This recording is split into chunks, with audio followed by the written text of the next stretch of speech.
BBC presents My Word.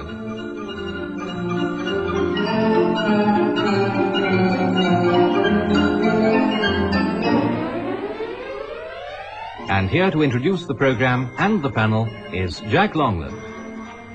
My Word is a word game played by people whose business is words, and those taking part are Anne Scott James, Dilys Powell, Denis Norden, and Frank Muir. And here's round one to test their vocabularies. 2 marks if they give me the meaning of the following words approximately correctly. Beginning with Dilys Powell. Dilys, I want to know the meaning of the word eupeptic. Eupeptic? It means good for the stomach and the digestion. That's digestible. Yes, that's one of the 2 meanings. Well, that's the meaning. The girls. What about the chef himself, if you described him as eupeptic? Oh, well, his digestion is jolly good. That's all right. It means having a good digestion or something which is easy to digest. Fair enough. 2 marks. Denis Norden, what is a Chupatty? Chupatty. Chupatty. Well, this is something for which you need to be eupeptic. Yes. Yes, I've eaten these. It's Chupatty. Yes, I'm quite right. That's the... I mustn't tell you too much, but you are right. It's a kind of, sort of Indian mozza. It's, you give a party in India, this is what you serve at Chupatty. You're dead right, it's sort of crisp, yes. unleavened yes. sort of material. Yeah. That's good enough. Anne Scott James. What is a megalith? Megalith. Megalith. Oh, I think if I associate this with Stonehenge. Yes? I think it's a large stone. Yes, I think it's good. Now, I think it's most of the ones that are standing up, which they sometimes call menhirs, don't they, down in the southwest in Cornwall. And it is very prehistoric, and in some cases, megalithic means just built of very large stone, so Anne is quite right. I'm sure the crossbeams are megalithic too, if I might say so. Jolly good. Well, that would be true of places like Mycenae and Tyrians, yes, right, where they built entirely of stones which nobody can possibly lift. Frank Muir, this looks tougher. What is Phagomania? Phagomania. Phagomania. Smoking habit. But that isn't the right answer. No, it won't do. No. Oh, it's a maniacal interest in consuming things. That's right. It's an insane appetite for food. Well, before we begin round 2, I give each team a quotation for them to write down, and I want the 2 women members of the team to keep on studying their quotations where they've got time, and at the end of the program I shall ask them where those quotations come from. So that Dilys Powell and Frank Muir, your quotation is, "Old soldiers never die." And Anne Scott James and Denis Norden, yours is, "There is a tide in the affairs of men." And then at the end of the program I shall ask Denis and Frank to give me their ideas as to how these words came to be said or written. And so on to round 2. There are plenty of novels nowadays about spies and international intrigue, and they're all very fashionable. 2 marks. I want to know who wrote the following examples of that particular kind of fiction. Beginning with Dilys Powell, the author of The Spy Who Came In From the Cold. John Le Carre. John Le Carre it is, 2 marks. Denis Norden, The Venetian Affair. Sounds like Dante and Beatrice. No, it's a woman. Yes? It's a woman thriller writer. And I can't remember her name. I'll give you half a mark for knowing it was a woman. It's somebody called Helen McInnes. Helen McInnes, yes. Sorry, did I stop you doing that? No, you didn't. As soon as you did, All right, I'll mount it to 1 mark, because I think you might have got there. Sorry. Anne Scott James, you can only live twice. Oh. Ian Fleming. 2 marks. Frank Muir, The Hour of Maximum Danger. Oh, this isn't a book. This is, I had this chart from the family planning.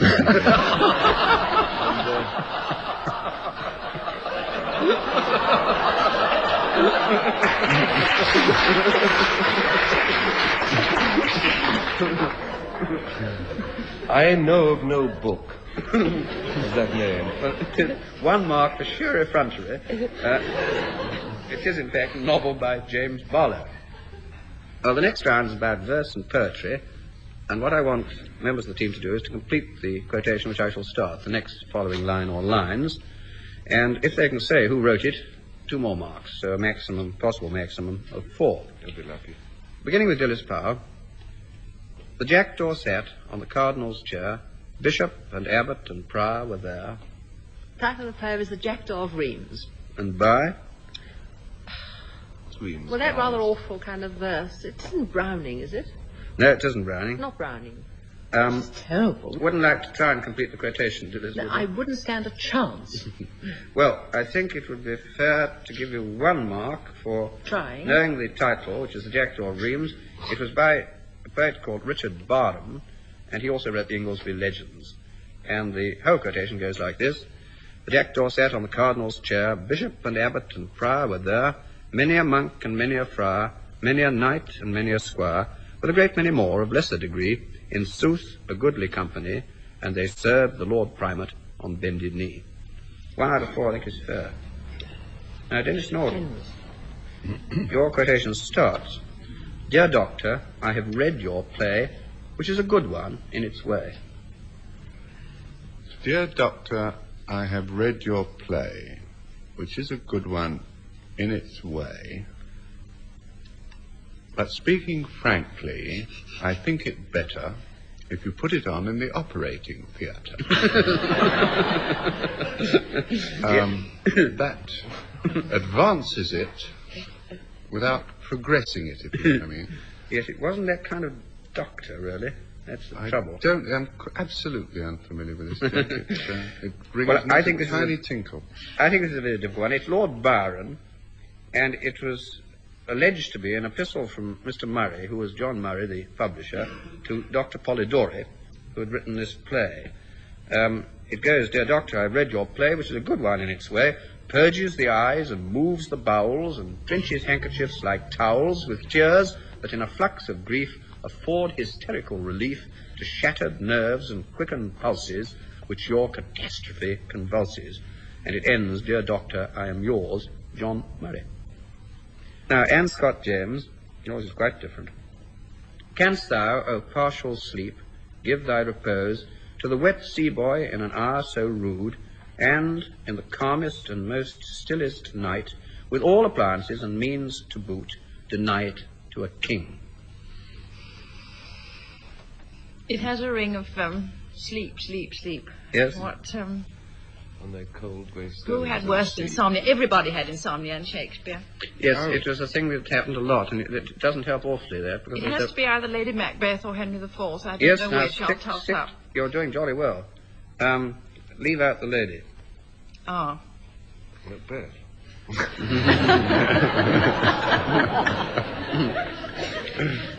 I think that's good enough. Henry IV, and I can't Yes. possibly finish it. Well, I think 2.5 out of 4 would be fair. King Henry IV himself, complaining that he can't sleep and comparing himself with peasants and people with no money who sleep perfectly happily.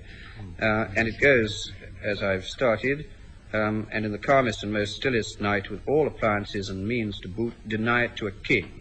And he goes on, then happy low, lie down. Uneasy lies the head that wears a crown. Now, back to Frank Muir. Our village, that's to say not Miss Mitford's village, but our village of Bullock Smithy, is come into by an avenue of trees, 3 oak pollards, 2 elders, and a withy. And at the other end is a green field, quite near the pub, on which they play cricket. Yes, you're right. And there's a gate that you get into, which has no paint left on it, because the cows come over and lick it. And it's one of those poems with extremely long and rambling, almost Alexandrine-type lines, full of lists of things, juxtaposed things like army boots and sausage and mash. So I suggest the author's Ogden Nash.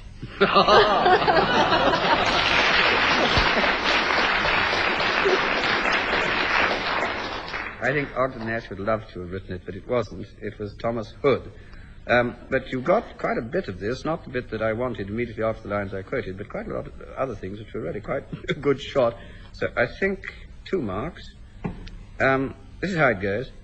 Our village, that's to say, not Miss Mitford's village, but our village of Bullock Smithy, is come into by an avenue of trees, 3 oak pollards, 2 elders, and a withy. And in the middle, there's a green of about not exceeding 1.5 acres. It's common to all and fed off by 19 cows, 6 ponies, 3 horses, 5 asses, 2 foals, 7 pigs, and a calf. Besides a pond in the middle, as is held by a similar sort of common law lease, and contains 20 ducks, 6 drakes, 3 ganders, 2 dead dogs, 4 drowned kittens, and 12 geese. It's a perfectly splendid poem. Well, in the next round, we deal with opera. We often refer to famous opera titles and other musical classics, but do we always know what those titles mean? No. So for 2 marks, I want to know for 2 marks what the following titles mean, with an extra bonus mark if you know the composer. Beginning with Dilys Powell, Il Trovatore. The Troubadour. By? Verdi. Yes, 3 marks. Troubadour by Verdi.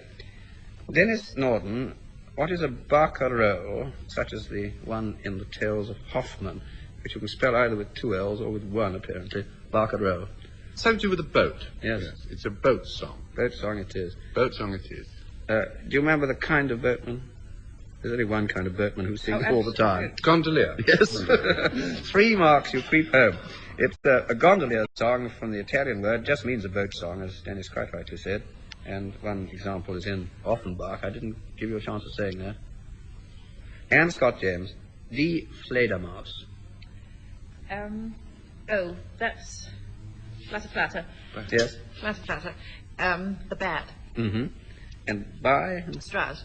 Yes, 3 marks. Curious enough, the Germans call a bat a Flittermaus, and that's what the Fledermaus means, and Johann Strauss II wrote the opera. Frank Muir, yours is Così fan tutti.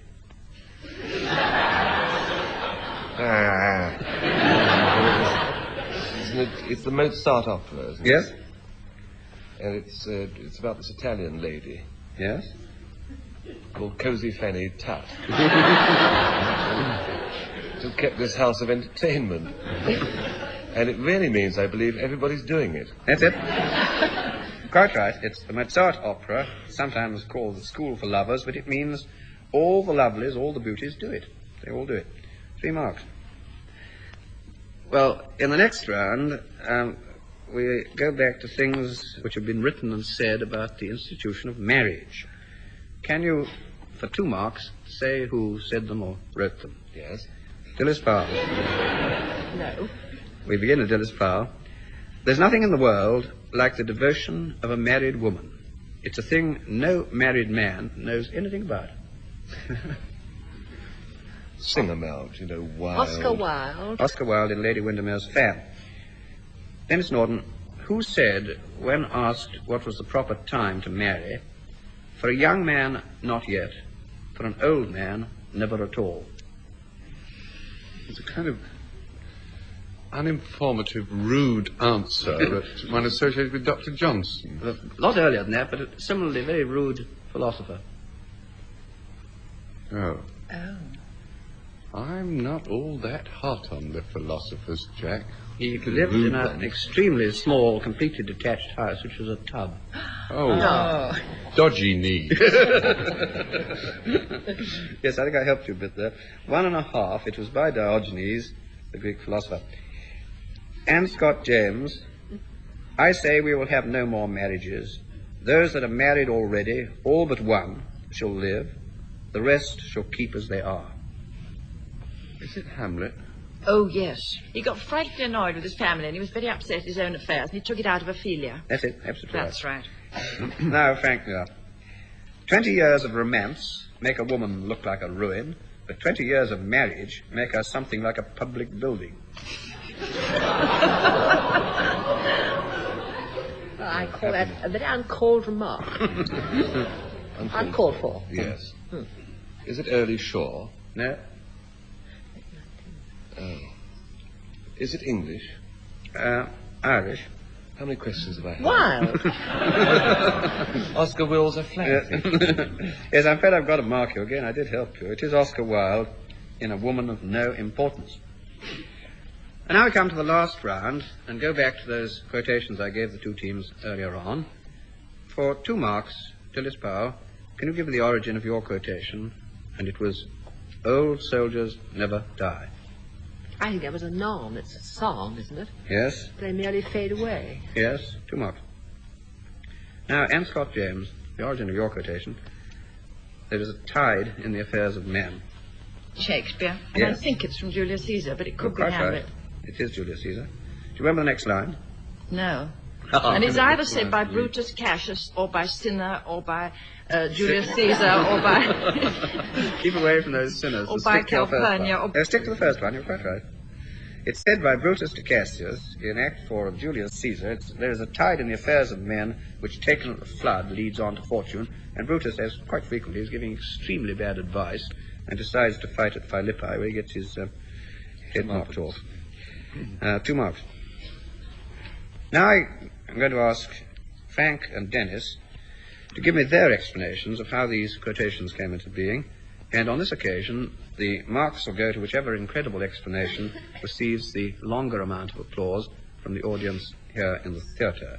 So back to Frank Muir with Old Soldiers Never Die. Yesterday lunchtime, I left my mother-in-law in the top room of a Corsican Genoese watchtower, writing postcards home under an umbrella. You see, we bought this place in Corsica last year, and then, of course, there was the business of these coloured eggs, which, of course, you know about. So, you're not with me, are you? No, well, you see, we went there the day before yesterday, and we got the furniture in, we got the packing case for the children to sleep in, and somebody came and said, you mustn't sleep in a house in Corsica until the house has been blessed by the priest. So I said, well, fine, you know, we'll get the priest to bless it. They said, well, you have to get him down from Ile-Rousse, which is down in the port, and you have to have coloured eggs in the house. This I didn't know. This is absolutely true. So I said, all right, we'll get some coloured eggs. We'll get some eggs and colour them. I was very much the competent Englishman. So I rushed across to the house opposite, with the front room of which has been converted into a grocery shop, and said, eggs, please, in my halting French. They hadn't got any. So this was a bit desperate, because the afternoon was on the wane, and we couldn't sleep there until the house had been blessed.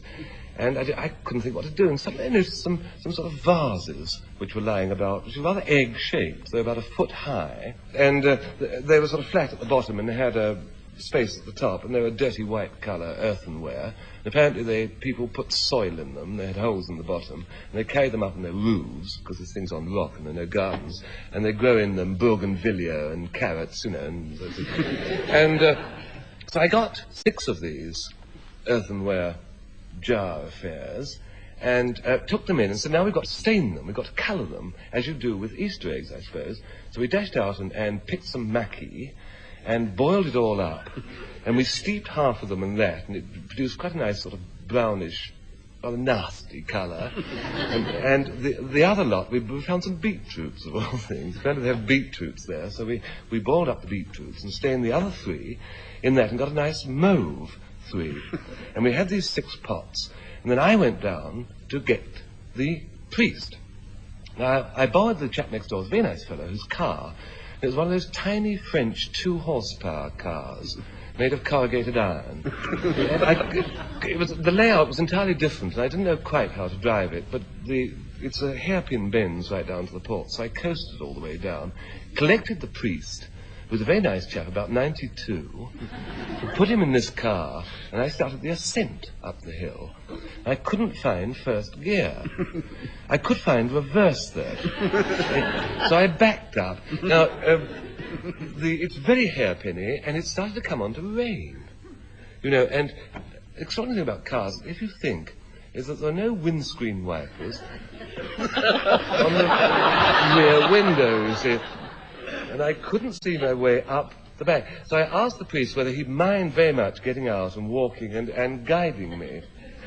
So the rain was now coming down in torrents. So he preceded me up, and I reversed back up the 3 miles up to our little village of Monticello. And when we arrived, I said heartily, because I was warm and dry, do come inside. This is the house I want you to bless. And the priest was now in a thunderous mood. And I said, now here are the eggs. And I looked, and something had happened to these jars. Of course, they were earthenware, you see. And apparently you can't dye earthenware. They looked fine when I left, but the 2 hours it had taken me to reverse up the hill, led by the priest, it had all soaked in. And there they were, quite obviously, 6 earthenware jugs, not coloured at all. So he looked at them and said, these aren't eggs. I said, they're ostrich's eggs. They've got a little... He said, they are not. He picked them up and said, they've got holes in the bottom. These are the jars the peasants use. And he refused to bless our house. And so, that night before last, we slept in the house, and something went wrong with the roof, because it hadn't been blessed, obviously, and all the rain came in. And that's why my mother-in-law is sitting in the tower room, writing her postcards, holding an umbrella. See, I thought you'd like to know. Of course, it was silly of us, really, to think that we could fool the priest into dyeing these things and thinking they were coloured eggs, because you can't do that. All Corsicans know that from the start. They're all brought up on the precept that hold soil jars never dye.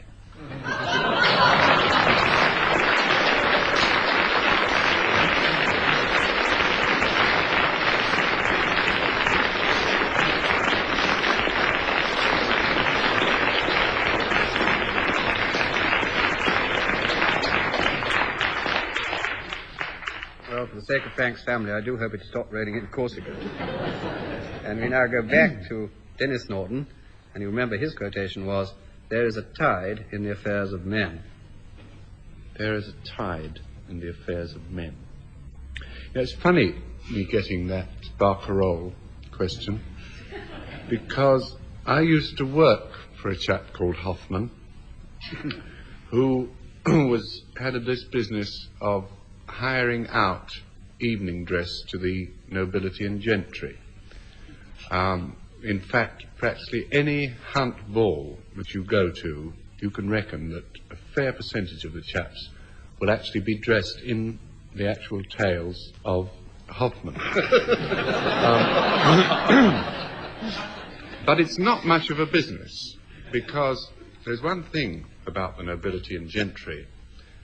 They're a good lot, taken on the whole, but you see, they live by this code that if you get a tailor's bill, the thing to say is, let the fellow wait. And poor old Hoffman got pretty pushed for money while I was there. And I said, well, look, why do we rely on the nobility and gentry? Why don't we expand the business? Why don't you become a proper hirer of all sorts of costumes? Why don't you become a theatrical hirer of costumes? I said, they're making lots of films about war. So they said, all right. So he gave me £5,000 to go and purchase some military uniforms for us to use to hire out to any film company that was making a war film. You know, it's jolly hard to buy military uniforms. You know, when you want them. Couldn't get any British. Couldn't get any French. Couldn't get any American. Ended up with 350 dress officers' uniform of the Nicaraguan Navy. Not bad, 350. And we put them into stock and waited for somebody to make a film about the Nicaraguan Navy. For 8 years we waited. Then I had another brilliant idea. I said, let's sell them as something else. They said, as what? I said, other kinds of uniforms. He said, what kind of uniforms? I said, milkman's uniform. That was a jolly good idea, actually, because I got onto a big dairy in Glasgow, offered them to the dairy very cheap, and they were terribly bucked about the idea. Apparently their milkman's uniforms with kilts and so on, and got a bit afraid. And so they said, well, we'll send the milkman down tomorrow. 350, fitted exactly the right number. We'll send them down tomorrow, and they can be fitted for these uniforms. I said, fine. Forgetting that the following day, there were a lot of people coming in. There was the Bedfordshire Hunt Ball on the Wednesday, with a guest list of 350. So we had 350 people coming in for evening dress for the Bedfordshire Hunt Ball. So that particular afternoon, we had 350 milkmen being fitted in Nicaraguan naval uniforms and 350 chaps being fitted out for the Bedfordshire Hunt Ball, with results that, of course, you can guess. At the Bedfordshire Hunt Ball, there were 40 chaps in milkman's uniform, and in Glasgow, the following day, several housewives were very surprised to have their milk delivered by chaps in full evening dress. Which is the reason why Hoffman said no. He said, in future, he said, we must separate our two classes of clientele. Any dairy that we supply must be outfitted when the shop is closed to the better part of the trade. Which is why he now has this sign hanging in his shop, which is actually a paraphrase of a Shakespearean quotation, which says, dairies attired in the off hours. And, of course, the other two words are just his name, Hoffman.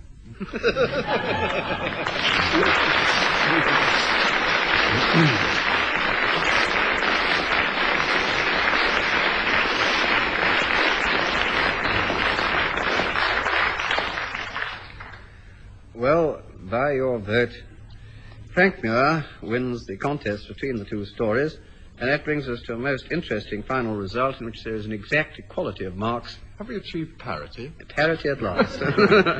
And that also brings to an end this edition of My Word.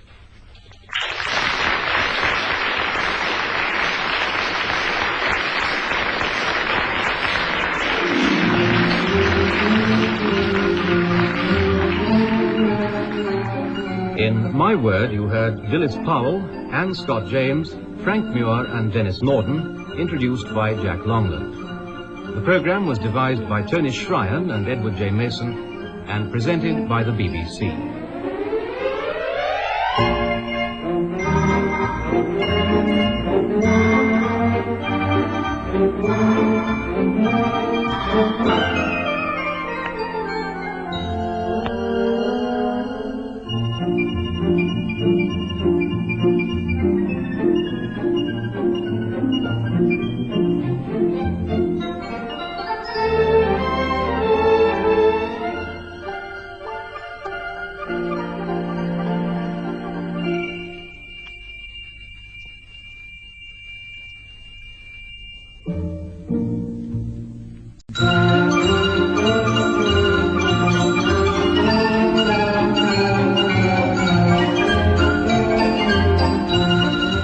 The BBC presents My Word.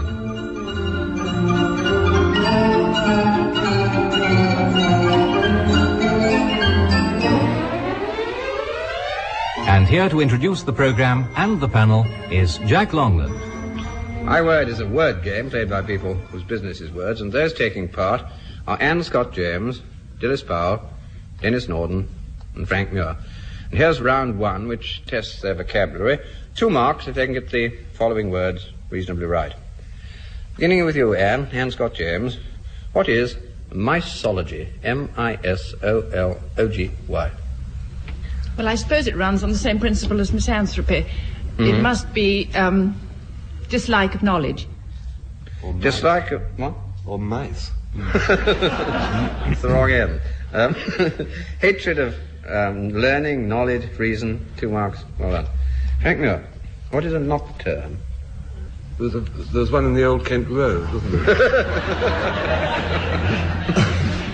It's a musical term connected with night. Yes. It's a soft, gentle, slightly soppy kind of wistful, dreamy music. Yes. Nocturne. You're absolutely right. Probably played on a cello. Yes, it could be. Could be played on piano too. Chopin did quite a lot. 2 marks, I think. Dreamy musical piece. It can be a night scene in painting, like Whistler used to paint. Same sort of thing. 2 marks. And they, at banquets, which they have at the Guildhall, which is at night, they have a nocturnal soup, don't they? No. Definitely not. Dilys Powell. The meaning of the word sapid. S-A-P-I-D. Sapid. Sapid, but it has a lot of sap. Wrong root. And savour. Yes. Yes, that's all right. And flavour. Yes, that'll do. And having taste. flavour, savour, savoury, Sapid. palatable. The opposite of insipid. 2 marks. That's all right. Denis Norden, what is a kibe? K-I-B-E. Kibe. K-I-B-E. I think it's a smashed up bike. I never was any good at acrostics. Kibe. I don't know what it is, but I can tell you this, that the German one is a kibosh. I never heard of this word, kibe. If you wore extremely tight and very pointed shoes, Denis, and I'm sure you did. Mm-hmm. Well, that's a cryptic remark. What do you wear with your winkle pickers? Yeah. I wear my winkle pickers. Fox fur. It's all the go, yeah. Frightfully tight trousers. Tight trousers? No, trousers don't help. Trousers do help, yeah. If you go around in a pair of tight winkle pickers, they'd very soon have to shovel you off the nick, they would. You're not going to get that. Yeah. It's an ulcerated chilblain. Oh. Especially on the heel. So to tread on somebody's kibes means, among other things, hurt their feelings terribly badly. Mm. Well, before we start the second round, I'm going to give each team a quotation for them to write down, and I want the two women members of the team to study those quotations, and then at the end of the program, I shall ask them for the source of their quotation. And Anne Scott James and Denis Norden, your quotation is, "All I ask is a tall ship." And Dilys Powell and Frank Muir, your quotation is, "An ill-favoured thing, sir, but mine own." And then at the end of the program, I shall ask Denis and Frank to give me their ideas of how these words came to be said or written. And so on to round 2, which is about modern fiction. 2 marks if you can get me the following characters, tell me what book they come from. An extra mark if you can tell me who wrote the book. I'll give you the characters. Anne Scott James, Arthur Machen. No, can't do. Yeah, that's the one they made the film of. Sporting Life. The what's his name? The Sporting Life. By? David Story. Yeah. Between you, yes. You've got the 3 marks. We are as one. He's the principal character in This Sporting Life by David Story. Frank Muir, Kathleen Brady. I can't help it, it's spelt that way. Kathleen Brady. Either written by an ignorant author. Well, it's about an Irish girl. Yes. Who do we know? Edna O'Brien. Yes? Edna O'Brien is the answer, Jack. Yes, and the book? The what? Either of the 2 books. The girl with green eyes. Yes, that's right. She's the principal character in Edna O'Brien's Girl with Green Eyes, and also comes in the other one called The Country Girls. 3 marks. Dilys Powell, Captain Yossarian. Y-O-S-S-A-R-I-A-N. Captain Yossarian. Catch-22. By? By Heller. That's right. He's the principal character in Catch-22 by Joseph Heller. 3 marks. Well done. Denis Norden. I think this is a cinch. Nevada Smith. I resent that. He's the cowboy film star in the book I just happened to glance at called The Carpetbag. Which page, Denis? I've got the pages marked, Jack, don't worry. By pencil. By Harold Robbins. Yes, Harold Robbins is the Carpetbaggers, and Nevada Smith is the character who goes pretty nearly all through. 3 marks. Well, the next round is about origins and derivations of phrases and expressions and words, and 3 marks if members of the team can both say what the phrase means now and how it came to have that meaning, what its origin was. Beginning with Anne Scott James. Anne, 5th column. Well, I don't think it goes back further than the last war, does it? A little further. Does it? Very little. In the 5th column, the 5th column in the last war was the underground movement put into... it was the spearhead put in by the enemy into the country he was occupying. Mm-hmm. Could you define that a bit more closely? Yeah. Yes. It was a secret army, wasn't it? Secret army, yes. Secret army. On the fighting for the other side. Yes, fair enough. That's all right. Yes, it means a group who are working secretly inside a country, against that country, and helping its enemies. But it was A phrase coined in the middle of the Spanish Civil War by General Mola, who was attacking Madrid, and he said he was commanding 5 columns, 4 of his own, which were converging on the city, and the 5th column within the city. Frank Muir, to warm the cockles of one's heart. It means to achieve a euphoria, a sort of temporary feeling of well-being. Yeah? It's usually achieved by things like a benevolent action or hot rum. Yes? Yes. But how did it come to mean that? Oh. The heart's like a cockle. At least the valves are. Yes?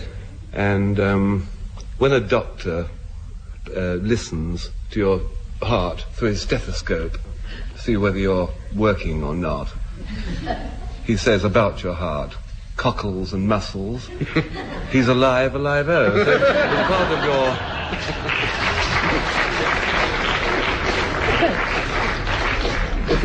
It's a sort of medical term, Jack. That's enough. 2 marks. Next.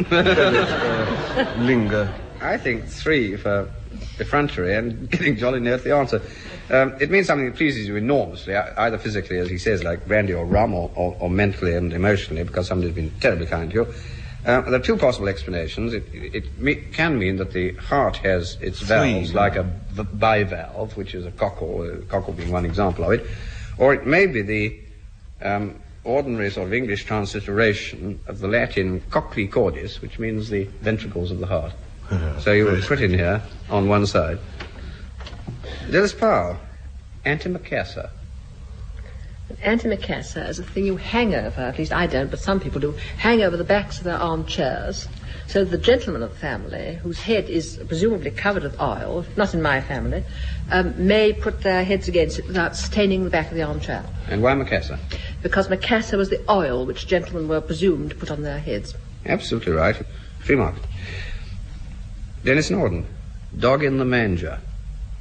Well, the meaning, to take an entirely hypothetical case, if, for example, Frank had given up smoking and I hadn't, but he puts his cigarettes in the drawer where I can't get at them, that entirely hypothetically is the meaning of dog in the manger. That's exact. Quite right. Dog end in the manger. And how did it come to mean that? Wasn't it a fable? Aesop, Yes. do you think? Aesop fable about a dog in a manger. Something he had there which he didn't want and somebody else wanted, and he wouldn't let him have it. And who was the somebody else? Who was the somebody else? I should think a donkey, don't you? A donkey. Yeah. I'll give you a donkey. It was an ox, in fact, but it's good enough. Oh, no. 3 marks. You know, I toyed with giraffe and... It means, nowadays, somebody who prevents other people from using something which is useless to him, which is very selfish. But the dog jumped into the manger, which was full of hay, and snarled at the ox every time the ox came up and tried to have a good feed. The donkey outpassed. Well, the next round's a bit complicated.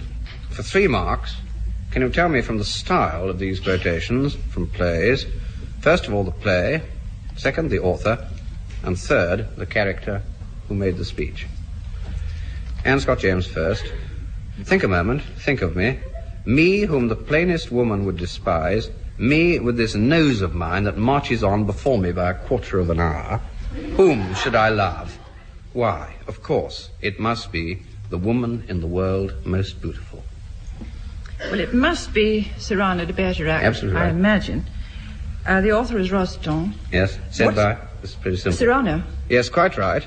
Cyrano de Bergerac, an English translation of Cyrano de Bergerac, and the original, of course, is by Edmond Rostand, and it was said by the hero himself, Cyrano.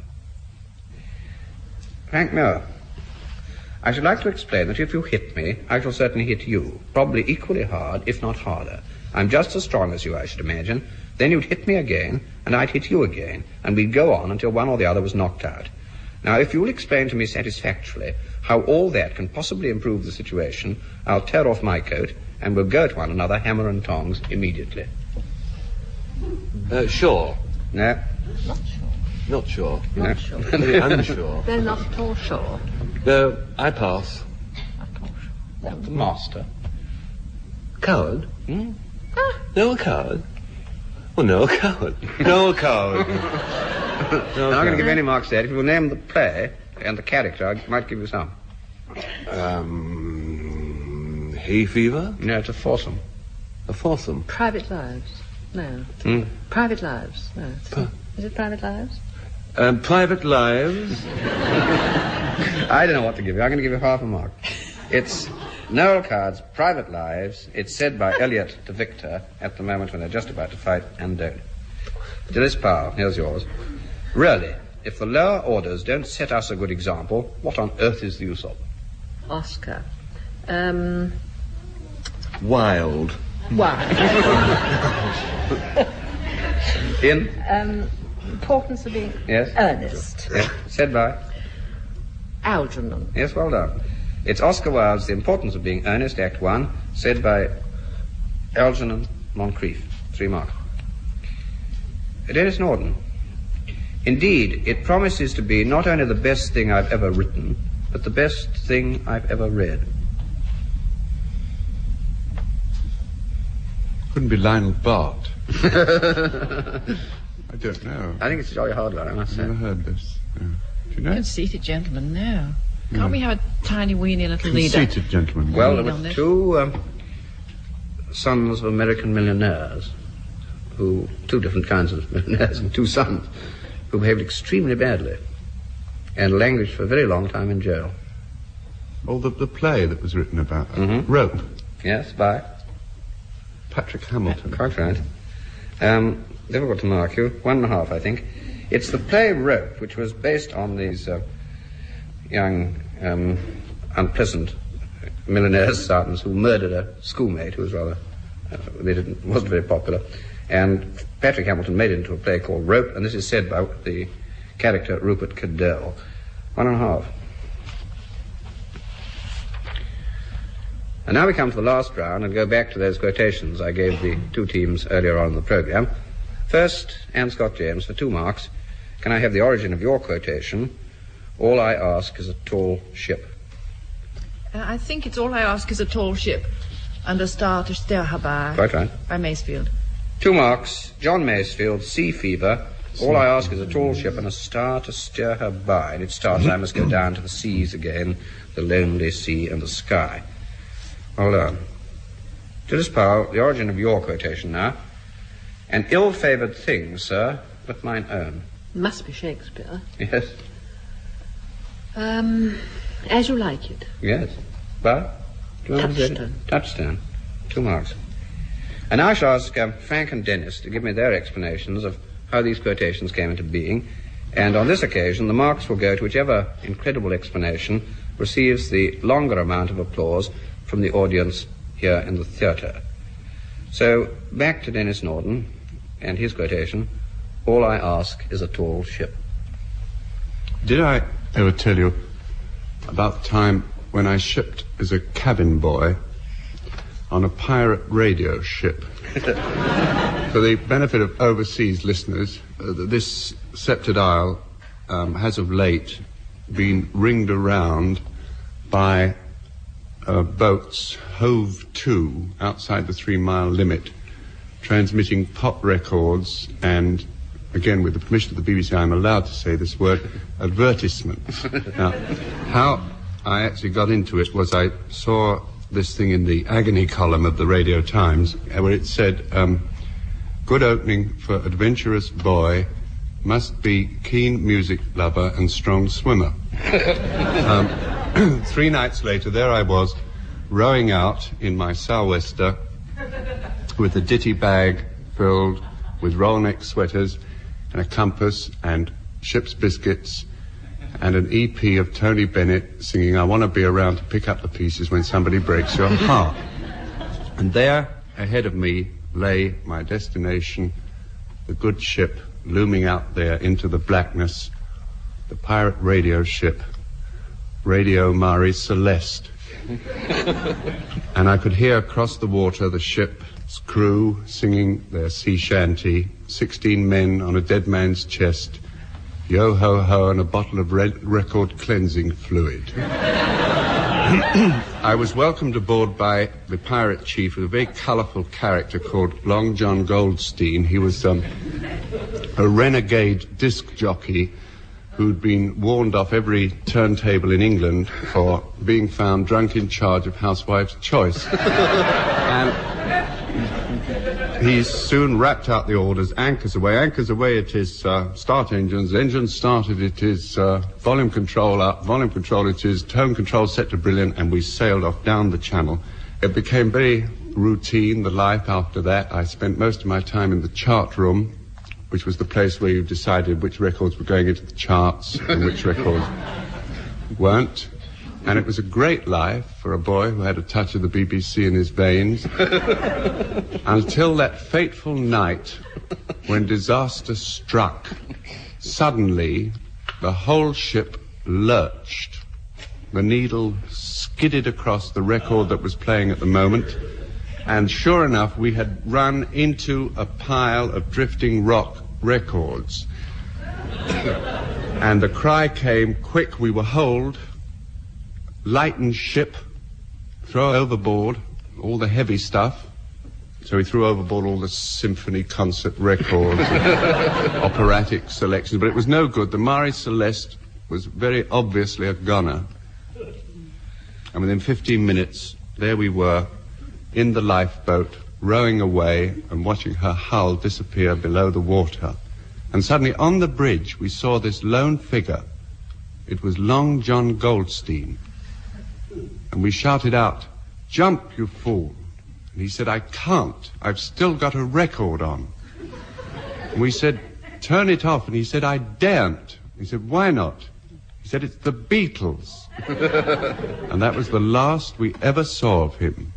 He went down with his disc. Well, an experience like that leaves an impression on a growing boy, as it did on me. And I know that one day I shall go back to that life aboard the sea-borne pirate ship. I shall go back. All I ask is a tall ship and Ringo Starr to steer her by.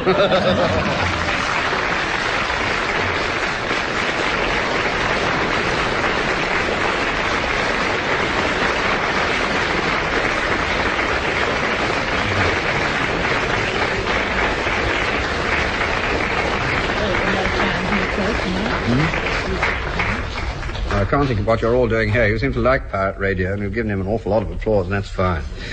And now we'll come back to Frank Muir, and if you'll remember, his quotation was, "An ill-favoured thing, sir, but mine own." For years and years and years, until the age of 19, I was a 12-stone timid weakling. I want to tell you of that time in 1940, when, owing to a mishap with a Christmas pudding, I found my manhood.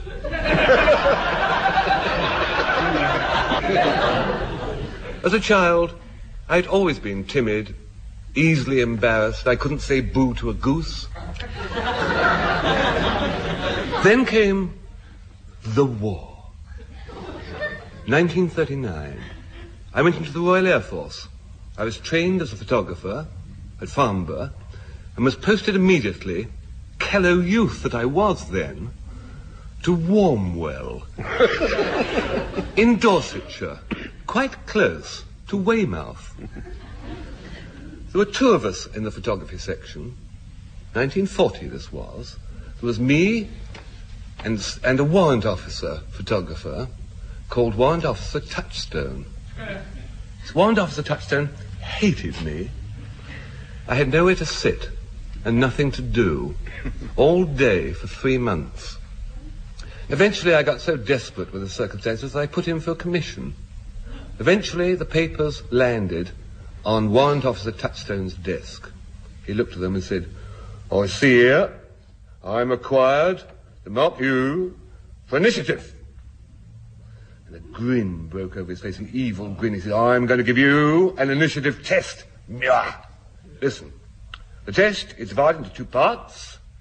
Part A and Part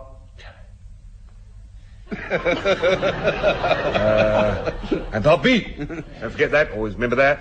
And you won't get into trouble. Part A, he said, I want you to fetch me a newly cooked Christmas pudding. And Part B, I want it on this here desk at the stroke of noon. I paled. It was then 11 o'clock. The Christmas pudding hot, and it was August bank holiday. I didn't know what to do. I rushed immediately to the cookhouse because I knew a cook there called Fred Cook. He was a friend of, well, he wasn't a friend of mine, but I was rather fascinated with the coincidence. And I asked to borrow his bike, and I cycled into Weymouth because I knew there was an everything shop that never closed there. And I said, Madam, a Christmas pudding, please. She said, oh, no Christmas puddings here. You have to go to one of the big towns, London or Dorchester for that. But not here, not August bank holiday. You won't find a Christmas pudding. She said, all we got are these old Nelson cakes. Do you know Nelson cakes? They're all those old cakes which are mixed up together, spices put in. They're very dark and curranty, and they're covered with pastry, top and bottom. They look exactly like Christmas pudding. I said, right, madam, 40. In a paper bag, please. Stuffed them in the paper bag, got on Fred Cook's, the cook's, bike, drove round looking for a pudding basin to put them in. No pudding basin shop open in Weymouth. Despair! But no. Luck! Fortune smiles. There's a jellied eel stall on the front. Great pudding basins full of jellied eels. I struck a bargain immediately. My watch, the saddlebag, and my issue braces for one pudding bowl. He emptied out the jellied eels. I put it in my carrier bag with the 40 cakes, rushed back to the cookhouse. Irregardless of fingernails, tore, ripped the pastry from top and bottom of the Nelson cakes, ground them all into the bowl. It looked exactly like a Christmas pudding. Shoved it in the red-hot oven. They always have a red-hot oven in case the cooks want something to eat. Left it there for 5 minutes because it was now 10 to 12. 5 minutes, pulled it out, it was steaming, ran into the photographic section, banged it on Warrant Officer Touchstone's desk and said, there, sir, my initiative test. He looked rather disappointed at seeing the Christmas pudding, or what looked like a Christmas pudding, probed a forefinger in it, popped it into his mouth. Finish. He splattered his face with filthy, he said, horrible, fishy taste. I realized I'd forgotten to wash the remains of the jellied eels. He said, no marks. And he pulled the form for my commission and said, initiative test out of 100, 0. And suddenly the injustice of it hit me. My blood boiled. Suddenly, I wasn't afraid of him anymore. I said there were 2 parts to this, sir. Part A and Part B. I claim 50 marks out of 100, which is a pass. I pointed out the clock to him, and I said, 'tis an eel-flavoured thing, sir, but by noon.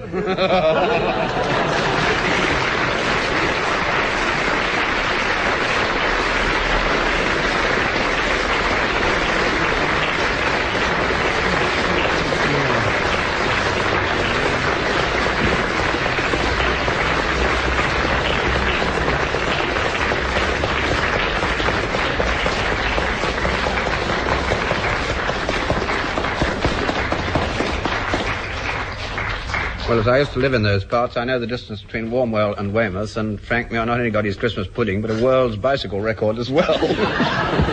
And that brings us to a final score, because by your vote, Frank Muir wins the contest of the stories.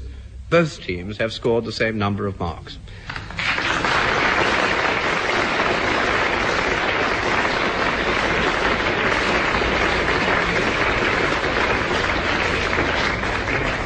And that also brings to an end this edition of My Word.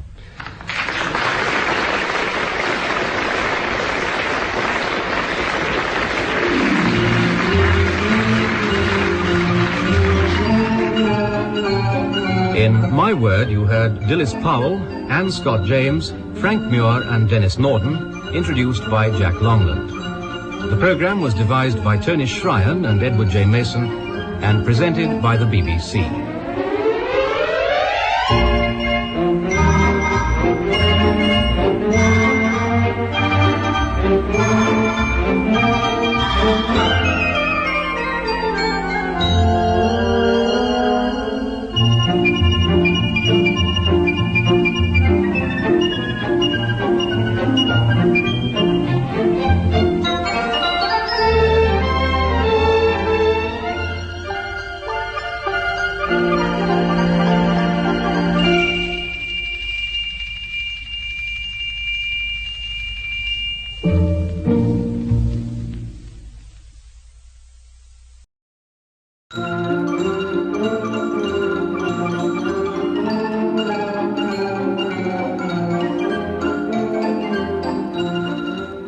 BBC presents My Word.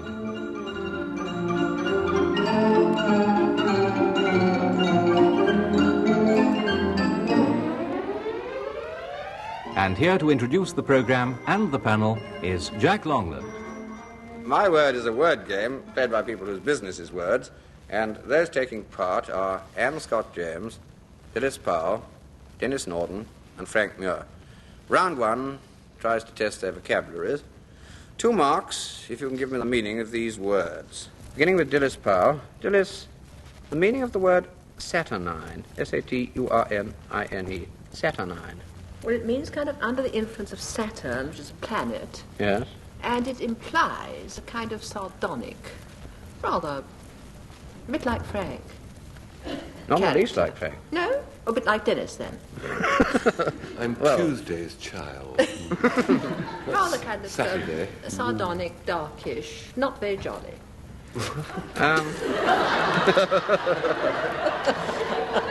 She got everything except my middle name. You know, I always used to think that, Dilys, but it isn't quite right. You've left out one very important adjective in this one. In fact, it means gloomy or sluggish, either in temperament or in appearance, which is very unfair on either Frank not or like Denis. Frank. Thank you. But it was originally meant for people who were born under the planet Saturn. And now, Denis Norden, the meaning of the word campanulate, C-A-M-P-A-N-U-L-A-T-E, campanulate. Campanulate, like campanology, that's Yes? got something to do with bells. Yes. So campanulate means to drop a clangor.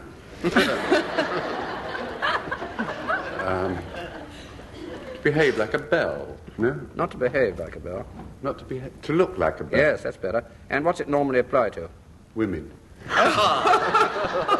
It's not normally applied to anything in Flowers, the extreme flowers. cases. Yes, where that's it's it. Your flowers. partner is helping you. Oh, I see. It's one of these nature things. All right, Not 2 that marks hot on it nature. is. Bell-shaped, and usually applies to flowers. It could apply to the animal kingdom, I agree. Anne Scott James, what is a verst? V-E-R-S-T. V-E-R-S-T, verst. Oh, I think this is a Russian mile, isn't it? Yes, It's a measure of length in Russia. Fair enough. They were but always going in their stagecoaches, 555 versts, That's absolutely from right. Moscow to somewhere. And, From and, bad to to worse, Omsk-Pomsk. yeah.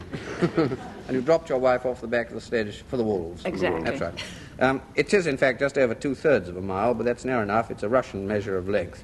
3,500 feet. 2 marks. So liverwurst is a very long sausage.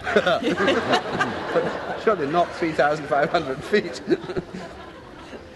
All right, your turn now, Frank, anyway. Frank Muir, what is the meaning of the word uxorious? U-X-O-R-I-O-U-S, uxorious. Uxorious. It's an old word, Jack. Yes. From the classic tongues. Yes. It's Latin. Yes. Yes? Quite right. It's Latin from uxor, an old boiling fowl. And rius, to bite with the beak, means henpecked. Well, it isn't quite right. You're sort of generally, so you're in the right league, I should have said. Oh, I always thought it meant henpecked. She loves me. He loves her. Yeah. Well, it's being under the influence of your wife. I thought it meant henpecked. Oh, I'm sorry. Loves her. He's very devoted to his wife. That's fair This enough. uxorious chap. Yes, too. It means excessively fond of your wife. Well, before we start round 2, I give each team a quotation for them to write down, and I want the 2 women members of the team to study their quotations, and then at the end of the programme, I shall ask them where those quotations come from. So beginning with Dilys Powell and Frank Muir, here's your quotation. I do like to be beside the seaside. And Anne Scott James and Denis Norden, here's yours. Hail to the blithe spirit. And then at the end of the programme, I shall ask Frank and Denis to give me their ideas of how these words came to be said or written. And so to round 2, these were all shows that have achieved success, either as plays or as films, and I want for 2 marks to know who wrote them. Dilys Powell, Poor Beatos. Ennui. Absolutely right. 2 marks. Now yours, Denis. The book from which the film The Pumpkin Eater was made, who wrote that? Penelope Mortimer wrote the book. Harold Right. Pinter wrote the screenplay. Penelope Mortimer, the book, 2 marks. Anne Scott James, The Reluctant Peer. Oh, William Douglas Hume. Yes, 2 marks it is. William Douglas Hume. And Frank Muir, The Royal Hunt of the Sun. Peter Sheffer. Peter Sheffer, who wrote Five Finger Exercise. 2 marks.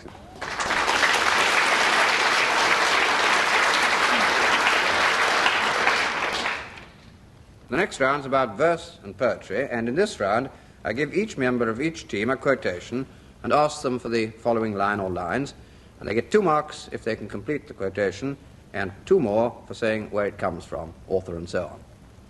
Beginning with Dilys Powell. The mayor was dumb, and the council stood as if they were changed into blocks of wood. The Pied Piper. Yes? Author? Browning. Yes. Can you go on with the quotation? Not a hope. All right, 2 out of 4. The mayor was dumb, and the council stood as if they were changed into blocks of wood, unable to move a step or cry to the children merrily skipping by, and could only follow with the eye that joyous crowd at the piper's back. It's when he leads all the children away into a cave and they're never seen again. Denis Norden. Stormed at with shot and shell, boldly they rode, and well. Into the mouth of death, into the jaws of hell. Road for 600. Yes, you got the mouth and the jaws a little confused, but that'll do. Yeah, my God. Well done. I was my elocution voice, you know, just going on And- with the words. It was the Light Brigade charge of by Tennyson Alfred Lord. Yes, absolutely right. 4 military marks out of 4. Well done. But now Anne Scott James. This, I think, is more difficult. In mathematics he was greater than Tycho Brahe or Eupeptic, for he by geometric scale could take the size of pots of ale. It sounds like one of those very violent hymns to me. Yes, it's about the same time as that kind of hymn was written. Early Victorian. No, earlier than that. Long. Oh. It's not the heroic couplet, is it? No, it's shorter than No, that. it's shorter than It's that, an 8-syllable yes. line, you see. It's no good my trying to be bright, I just don't know. It's the earlier Samuel Butler who wrote a long mock heroic poem called Hudibras, and it goes like this particular bit. In mathematics he was greater than Tycho Brahe or Eupeptic, for he by geometric scale could take the size of pots of ale, resolved by sines and tangents straight, if bread or butter wanted weight, and wisely tell what hour of the day the clock did strike by algebrae. And this is in a thing called Hudibrastics. Thank you. Now you'll know. Frank Muir. We have short time to stay, as you. We have as short a spring, as quick a growth to meet decay, as you or anything. There's some children in the audience now. Mouth, they've just done this. Infuriating. Yes. My esteemed partner on my left here says Herrick. Yes, she says it quite rightly. Oh, he was full of woe. Yes, he's full of the fleeting. It's short spring.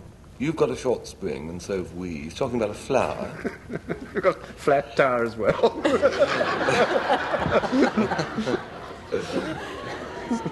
Gather ye rosebuds. It's that sort of thing, but it's the wrong flower. Fair The daffodil. rosebud's Yes. gone all... We weep to see you haste away so soon. That's it. As yet the early rising sun has not achieved his noon, but I can't do the bit after it. Well, that's the only bit we want, dear. No good repeating what Sir said. Well, on what you've got between you so far, I'll give you 2.5. We have short time to stay as you. We have as short a spring, as quick a growth to meet decay as you or anything. We die as your hours do and dry away, like to the summer's rain, or as the pearls of morning's dew, ne'er to be found again. You've got almost all the poem, Dilys, except those particular lines. You did pretty well. 2.5. In the next round, for 2 marks, I want to know who said the following words at a time when they were just about to die. Starting with Dilys Powell. Show my head to the people, it is worth it. Somebody about to be beheaded, as a guess. Yes. Show my head, yes. Robespierre or something like that. One of the You're French. very near. Very near Danton. indeed. Absolutely right. It's Danton in the French Revolution, just before he's guillotined. 2 marks. Denis Norden, my bedfellows are cramp and cough, we 3 all in a bed. Don't know, next. Sorry, all in one bed it should be. My bedfellows are cramp and cough, we 3 all in one bed. No. Sententious fellow. Pretentious fellow. Sententious. Sententious fellow. Charles Lamb it is. Yeah. Sorry, no marks. Anne Scott James, put that bloody cigarette out. Somebody who died gallantly. Yes, shot by a sniper. Oh, Chronicles of who Clovis. died. Chronicles of Clovis. Saki. Yes. I think I helped too much. I'll give you half a mark. It was H.H. Munro who wrote under the pseudonym Saki, and he was telling a trenchmate what to do with his cigarette at the moment when almost the moment when he was shot by a sniper. Frank Muir, hello, my darling. Sir Francis Drake. No. Hello, my darling. Somebody who died in his bed. Yes. Somebody died in his bed. And he said it... He? Yes. And he said it to a female. At least one. Yes. Well, that's narrowed the field down a bit, hasn't it? You want a chap who died in bed talking to a lady. He was a writer. Yes. He was a writer. He was a writer. Come on, we're getting to it. He Chap was a writer. writer, died in bed. Died in bed, said it to a woman. He was converted at a fairly late stage. To Roman Catholicism. Yes. To Roman Catholicism. Belloc. No, not No, not Belloc. Belloc. Francis Thompson. You're so near. Oh, really? It's not Belloc, not Catholic Francis writers, Thompson. come on. Catholic writers. You're so near with Belloc. So near. Oh, it's insufferable, really. Can't get it wrong. No. Lewis wasn't. No. Remote and ineffectual dawn. Oh, Chesterton. Gilbert Keith. Himself. Oh, well, 1 mark, I think, out of 2 would be pretty generous. It's alleged to be the last remark made by G.K. Chesterton when his wife and his secretary, which is a nice touch, came into his bedroom at the same time. This is what he said. Hello, my darling. 1 out of 2. And in this round, I want to know who were the following characters in what work by which author. 2 marks if you get it right. Rose Powell, Charmian. Charmian. In Antony and Cleopatra. Yes, and who was she? She was one of Cleopatra's handmaids. Quite right. Shakespeare's Antony and Cleopatra, Cleopatra's attendant, Charmian, who dies with her mistress. I also think one of the most sort of moving half or quarter lines in Shakespeare is what she says when she dies, which is, "Ah, soldier," which is a sweet one. Denis Norden, Mark Tapley. Dickens. Yes? Martin Chuzzlewit. Yes, quite right. Charles Dickens is Martin Chuzzlewit, and Mark Tapley is the staunch friend of Martin Chuzzlewit himself. 2 marks. Anne Scott James, Jude Fawley. The only Jude I can think of is Jude the Obscure, Yeah, quite right. by Thomas Hardy. He's the principal character in the novel Jude the Obscure by Thomas Hardy. 2 marks. And Frank Muir, Leopold Bloom. Oh, he was 50% of the heroes of James Joyce's Ulysses. Yes, that's near enough, I think. Yes. Very long book, but he's the leading character, Leopold Bloom, James Joyce's Ulysses. 2 marks. And now we come to the last round and go back to those quotations I gave the 2 teams earlier on in the programme. For 2 marks, Dilys Powell, can you give me the origin of your quotation? I do like to be beside the seaside. It's a popular song. Yes? Do you remember who wrote it? I wasn't there, no. No, I'm sure not. For my time. Yes, I suspect so. I think it was, really. It was sung by Vesta Tilly. Let's have the next line. Oh, I do. I do like to be beside the sea. Yes. Oh, I do like to be beside the bum, bum, bum. When the husband plays children. It was written by somebody surprisingly called John A. Glover Kind. Oh, jest. In 1909. One out of two, I think. And now, Anne Scott James, the origin of your quotation. Hail to the blithe spirit. Well, this is the first line, I think, of Shelley's Ode to a Skylark. Quite right. Opening line of Shelley's Ode to the Skylark. Hail to the blithe spirit, bird thou never wert, overheard in the wings by no card. 2 marks. Mm-hmm. And now I asked Frank and Denis to tell me their explanation of how these quotations came into being, and on this occasion the marks will go to whichever incredible explanation draws the longer amount of applause from the audience here in the theatre. So back now to Frank Muir with his quotation, I do like to be beside the seaside. On Thursday, this insurance chap came round to sell me some life insurance. And he spoke very highly of it. He pointed out how that in about 15 or 20 years' time, my wife and children would be lolling about on the beach at Cannes, enjoying the sun, all due to accrued benefits and things. You know, and he went on for about an hour and a half telling me about this, which is really rather skillful looking back. For not once during that hour and a half did he point out that I would be dead at the time. We talked about it, and he showed me the figures, and I said, I'm not going to leave my family that amount of money to go swanning on the Mediterranean on, and he said, that's the annual premium, and the whole thing got a bit...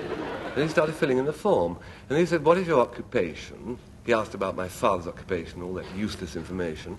Then what is my occupation? And suddenly I smelt danger. Because they're very funny, these insurance people. You know, there are some trades and occupations they have a down on, of which mine is one.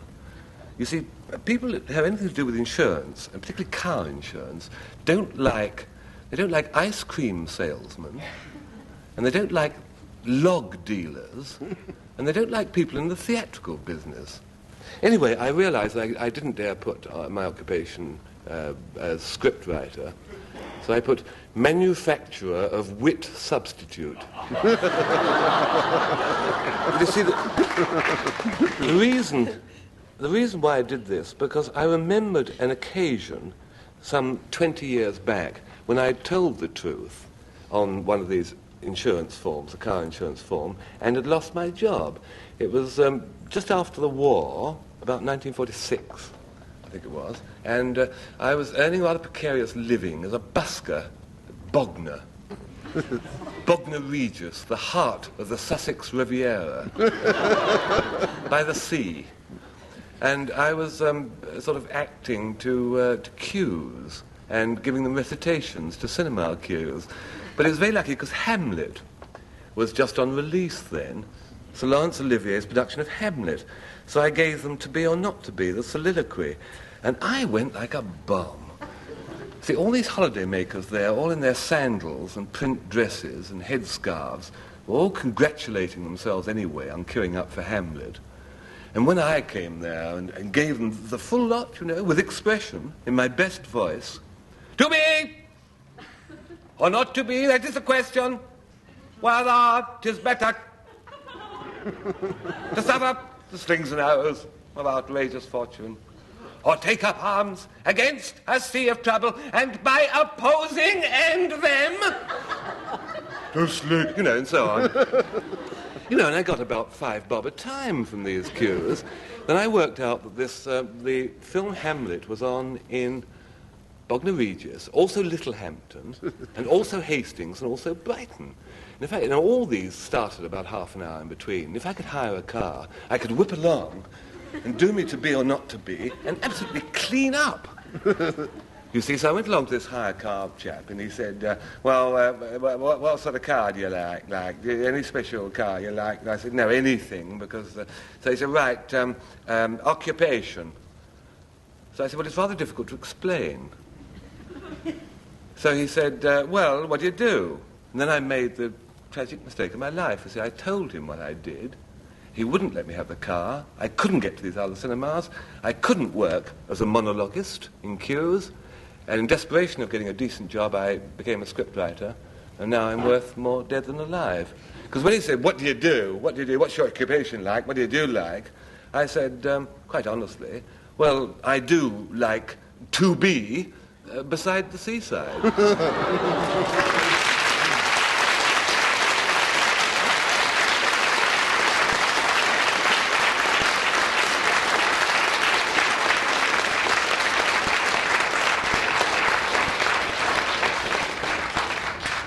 And now Denis Norden, and you'll remember his quotation was, "Hail to thee, blithe spirit."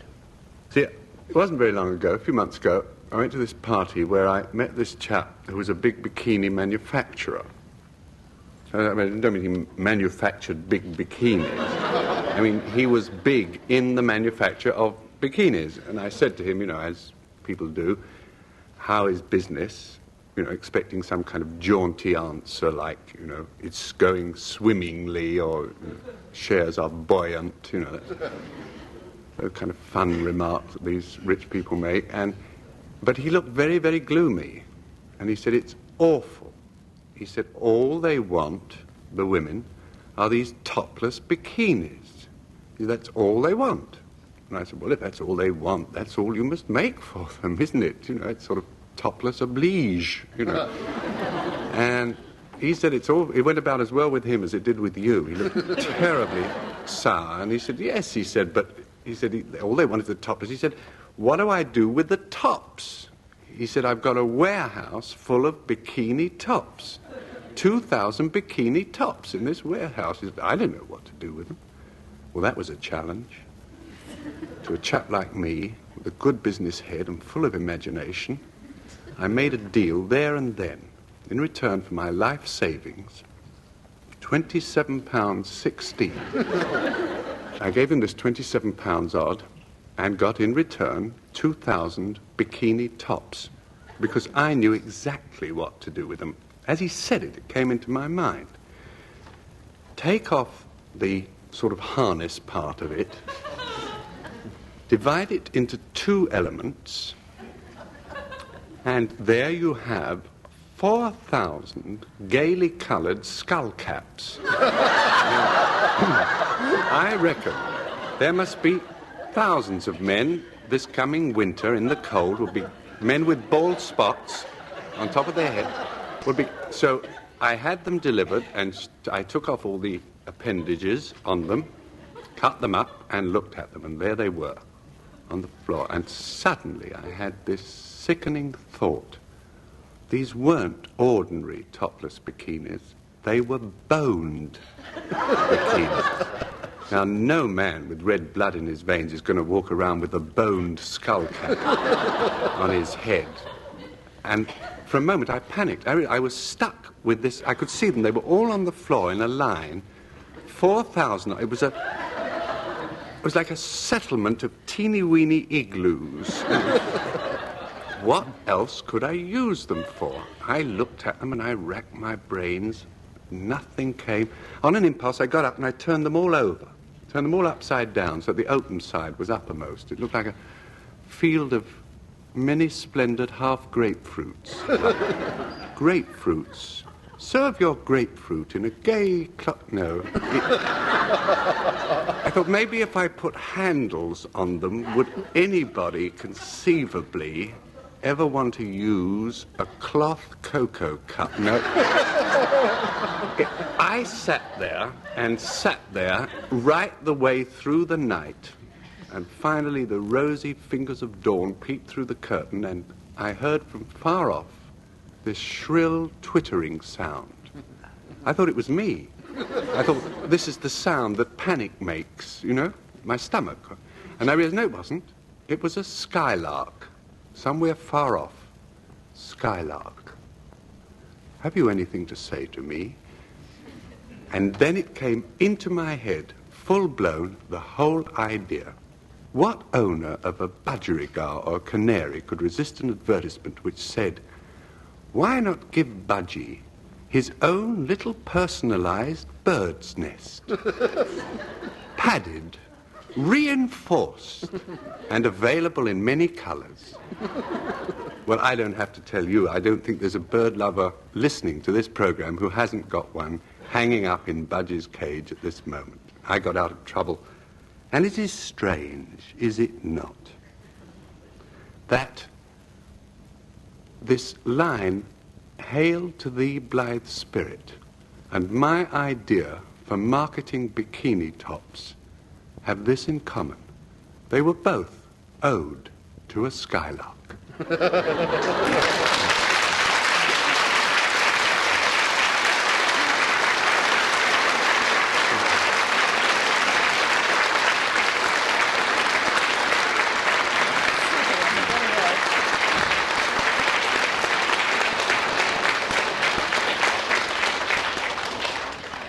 And by your vote, he wins the contest, Denis does, of the 2 stories, and that leads to a final score in which, nevertheless, Dilys Powell and Frank Muir win by 1 mark from Anne Scott James and Denis Norden, and this also brings to an end this edition of My Word.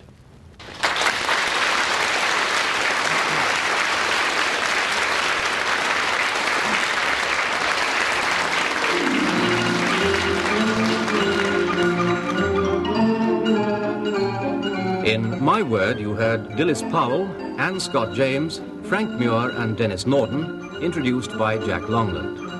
The programme was devised by Tony Shryan and Edward J. Mason and presented by the BBC.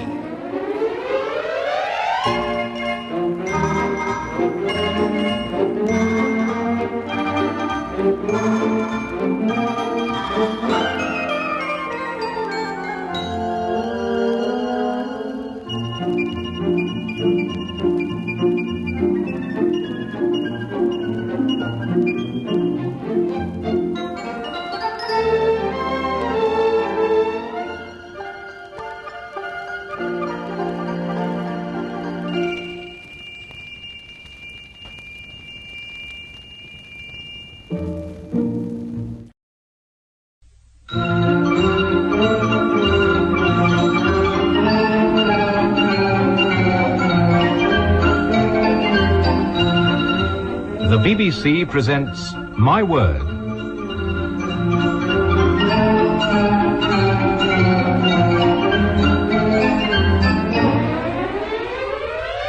And here to introduce the programme and the panel is Jack Longland. My Word is a word game played by people whose business is words, and those taking part are Anne Scott James, Dilys Powell, Denis Norden, and Frank Muir. Round 1 tries to test their vocabularies. 2 marks if you can give me the meaning of these words. Beginning with Anne Scott James. Anne, what's a gargoyle? A gargoyle? Mm-hmm. Well, a gargoyle is an architectural monster. It's usually attached to churches, and it's there to keep the evil spirits off. That's about half the answer. There's one essential feature about this creature that I want and you haven't mentioned. What comes down the gargoyle's throat? The water, I suppose, drips off the roof, and the gargoyle pours it into the garden instead of into the main part of the church. That's it. It's a grotesque spout. That's the important thing about it, with a human or animal head. And the idea was to carry the water from the roof clear of the building and onto the heads of the passers-by. Frank Muir, what is Napu? N-A-P-U. Pass. Napu? A Napu, if you like. Oh, it's a thing which a day keeps the doctor away.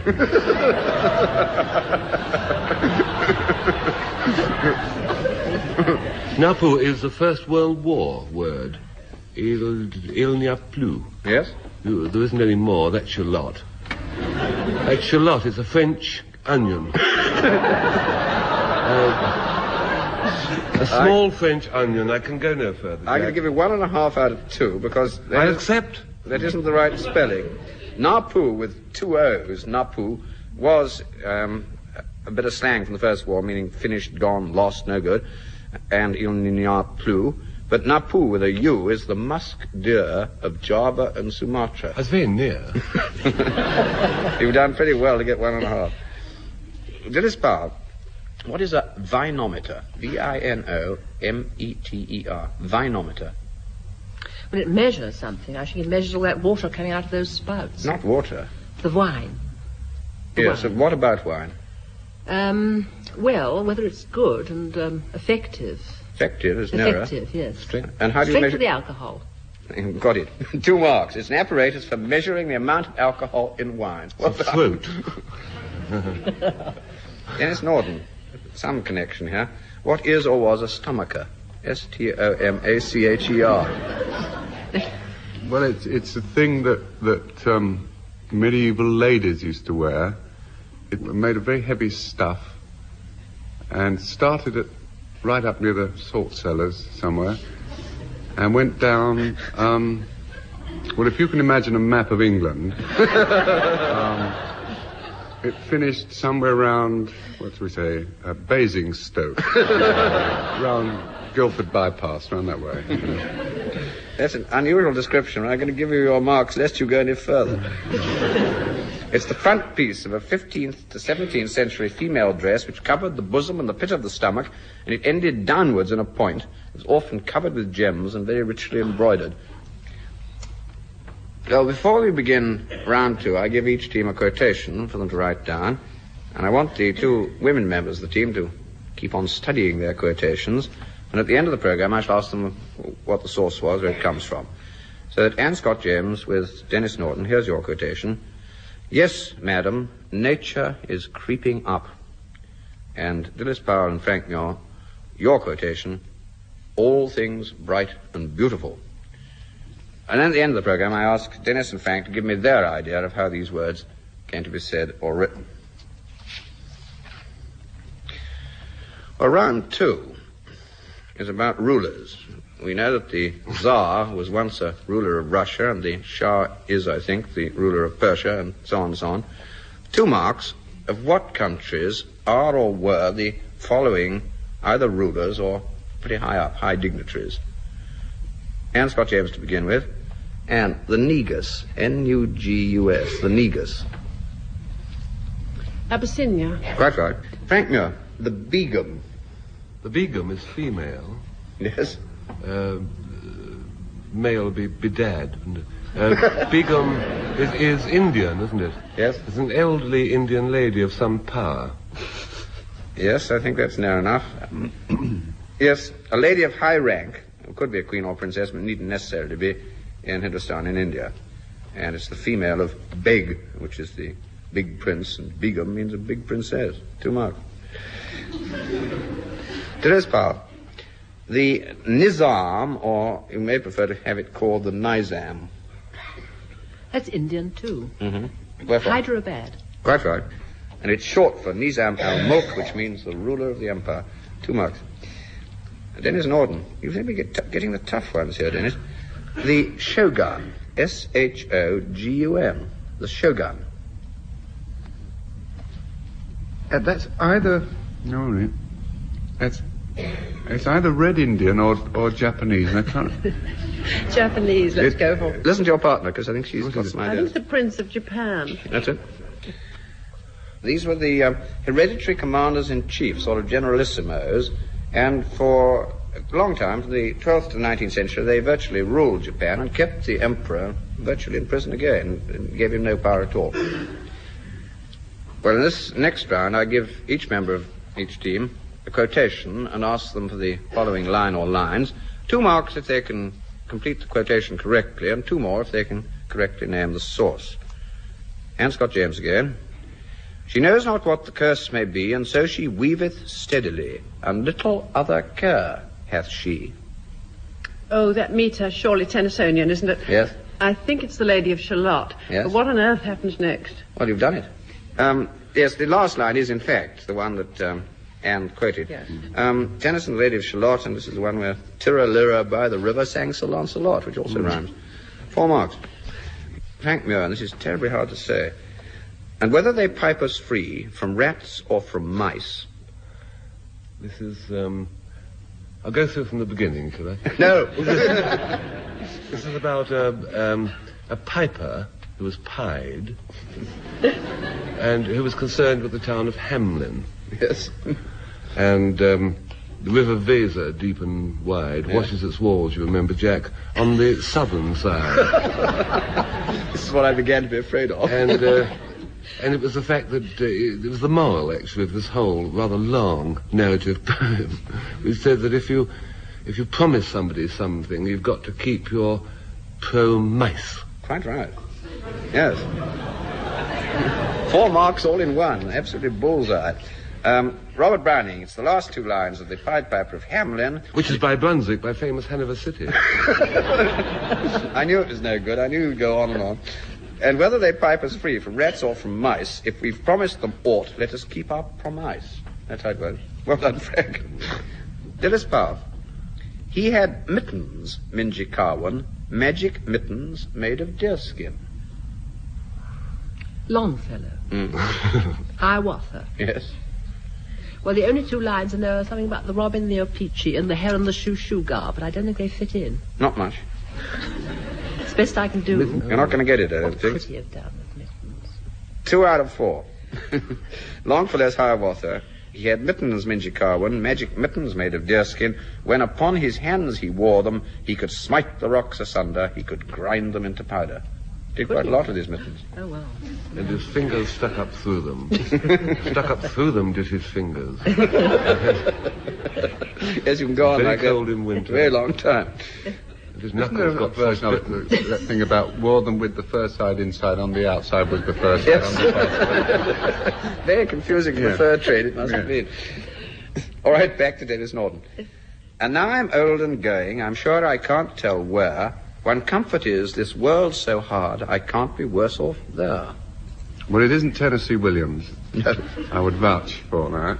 I haven't the faintest idea. It's doggerel of some kind, isn't it? Is it a sort of Belloc Wood? No, it's Charles Kingsley. Oh, It's the last line of a little poem called The Pleasant Island of Aves, and it goes like this. And now I'm old and going, I'm sure I can't tell where. One comfort is, this world's so hard, I can't be worse off there. If I might be but a sea dove, I'd fly across the main to the pleasant Isle of Aves to look at it once again. And I agree entirely with Denis that it's pretty good doggerel. Then a round on origins and derivations, and I have to try and mark this fairly up to a maximum of 3 marks. What I want is present meaning and how it came into existence. Beginning with Anne Scott James, what is the Marseillaise and why? Well, the Marseillaise is the French national anthem, Yes.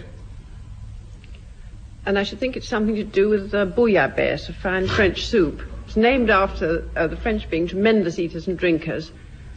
I think that it's called after their national dish. It's a brilliant theory, but you can't sing, you can't sing the Marseillaise through a bowl of bouillabaisse. It's no good. No, there's a neater origin. Time to sing the Marseillaise.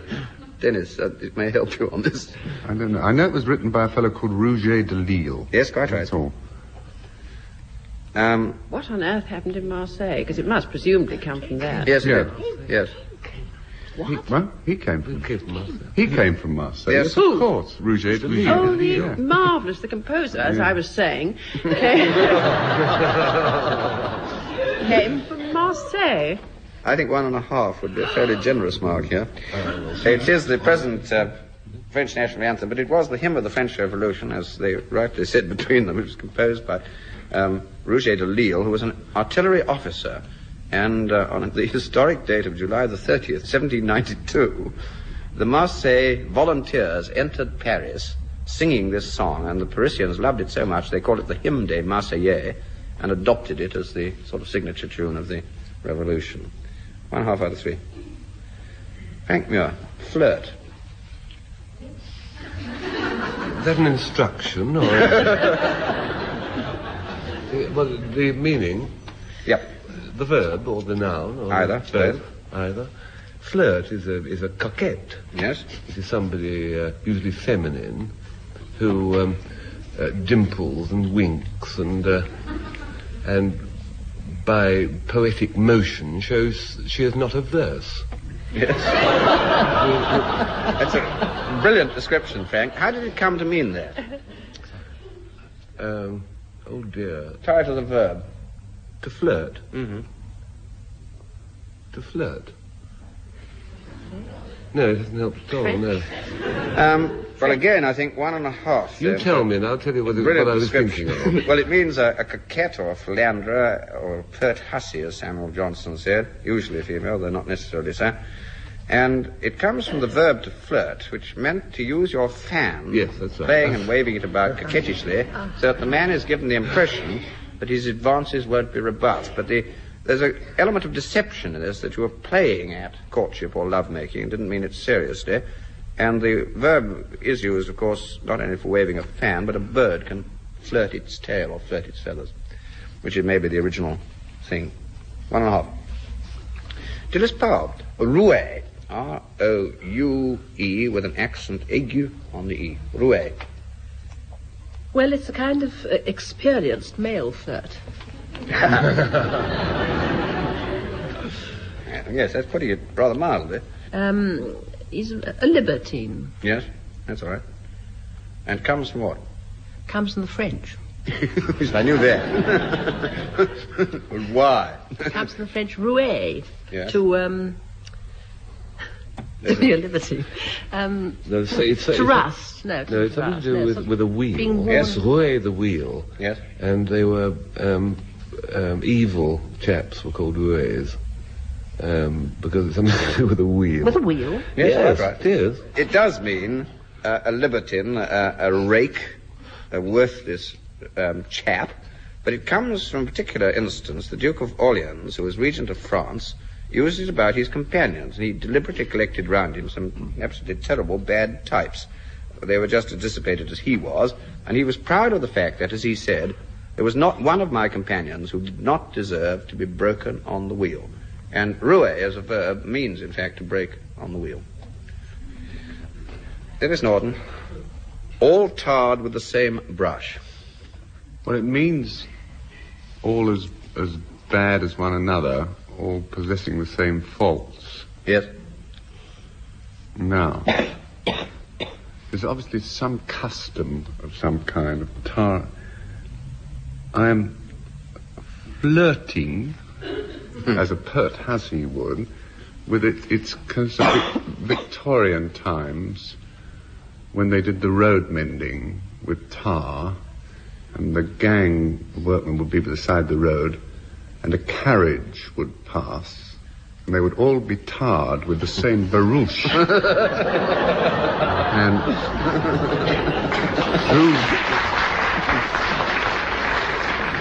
That's a very affecting scene, Denis. It is, isn't it? It's very Victorian somehow. It's very beautiful. But I have no confidence in it. No, I don't think it's right. I'll give you 1.5. Is it ships? Is it tarring ships? No, no, you nearly got it. It's tarring sheep. I meant sheep. Only you tar a different part of a sheep than from a ship. Yes, I hope so. It means all alike to blame, all as bad as one another, and it's just the former method of marking sheep of one flock by a common mark with a brush dipped in tar. And now we come to the last round and go back to the quotations I gave the two teams earlier on in the program. 2 marks, first of all, M. Scott James. Can you give me the origin of your quotation? Yes, madam, nature is creeping up. I should think it must be said by a painter. Yes? Was it Turner? Not Turner. You're getting very Who close painted indeed. landscapes? Played battles. I would settle for this 0.665 of a mark, actually. Listen to Frank. I think it's... I heard a whistle. Yes. Whistler. It's Whistler. A lady had seen a landscape and said that when she saw Whistler's painting, that his landscape painting reminded her of the scene she'd already seen in nature. And so he said, with his usual effrontery, yes, madam, nature is creeping up. 1 out of 2. Denis Powell, can you give me the origin of your quotation, which was, all things bright and beautiful? It's a hymn. Yes. It's a hymn which is sung at children's services. Mm-hmm. It was written by those 2 great hymn writers, ancient and modern.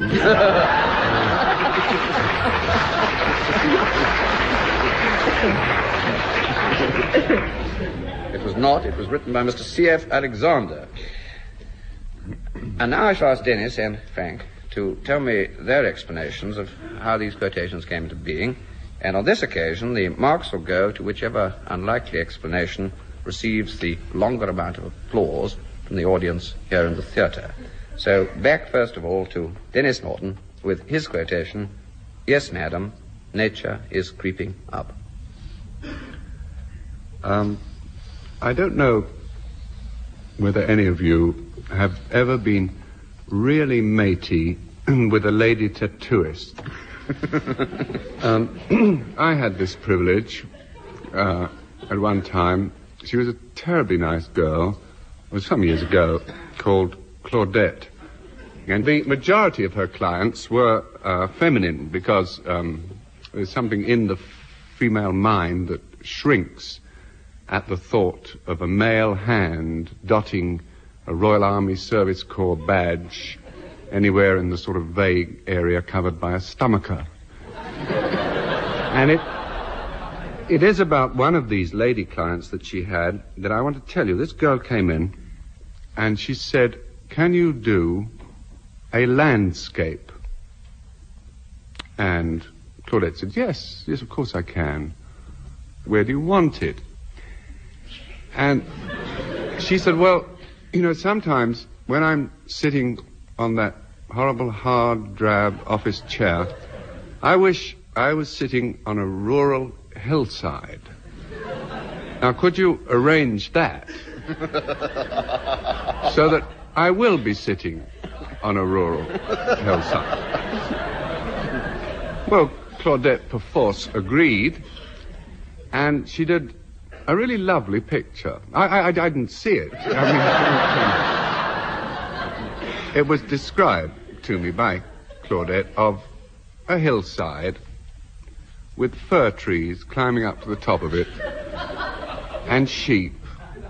And it really was something to treasure. It's all done in miniature, you know.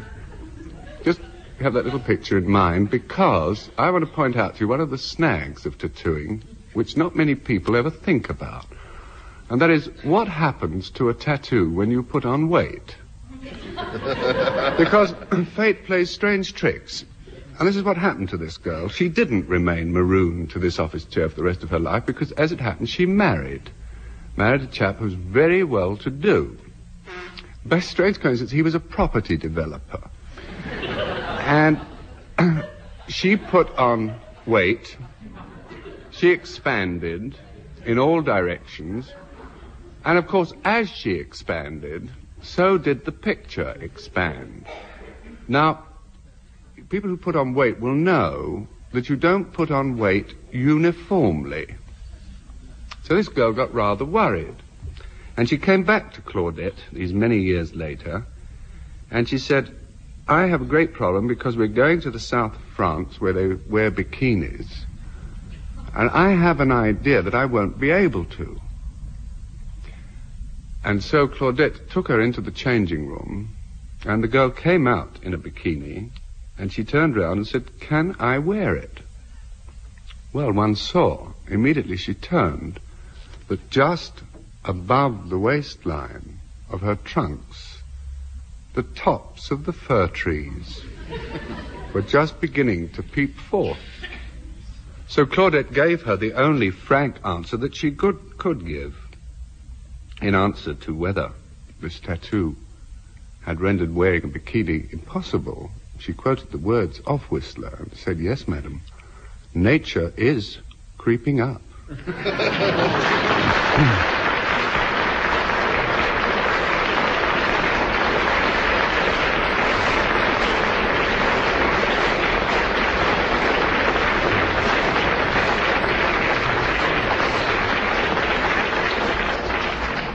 Oh, it's a terribly sad story. We don't know what happened to the poor girl next.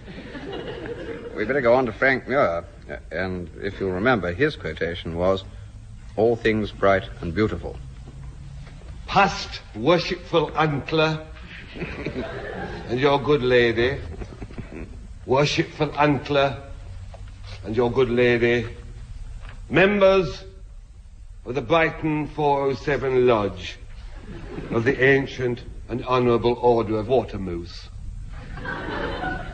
ladies and gentlemen, as I stand here, I'm not unconscious. I'm not unconscious of the honour that your lodge has done me and my good lady in inviting me to apply on behalf of the toast to the guests at this, your meeting. The lady wife, Dilys, and I come here down at Brighton. We were recommended to come here for our holidays. And we viewed the prospect with forebodings. I'll be quite frank, I'll be blunt, I'm a Yorkshireman, we come from Hull. We read an article in newspaper, in London newspaper, and said Brighton as holiday resort is finished. It's dull. We can rebut that. There is plenty of good, honest fun here. Now, up north, my lady wife has long felt underwear.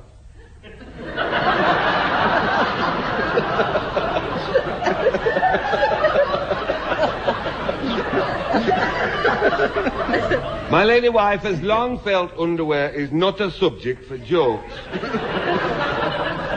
Walking along the front of your lovely promenade, we saw postcards showing lads and lasses in underwear with jokes, and we had a right laugh. Coming in to the foyer when we had the free drink, I said to the good lady of the past worshipful antler, I said, I'm dying to spend a penny. I said, I'm dying to spend a penny on every machine on the pier here. And there was such good fun, good sophisticated fun, for a man who thinks, here at Brighton, that I can't understand that newspaper's attitudes. And the buildings, they reviled your lovely buildings, your Georgian facades. These beautiful Georgian houses all round, they reviled them. That pavilion, they said it was out of date, built by His Highness Prince Regent the First. I think it's beautiful. It's an oriental palace. By gum, it's fit for a begum. Admitted it looks like a seed box full of spring onions, but it is a lovely building. And the wife and I, when we step on the train at 11:05, on our way back to Hull, we will bear very kind memories of your lovely, lovely town.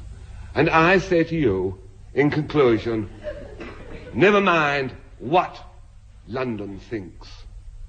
Hull thinks Brighton beautiful. Thank you very much for your kind attention. Thank you.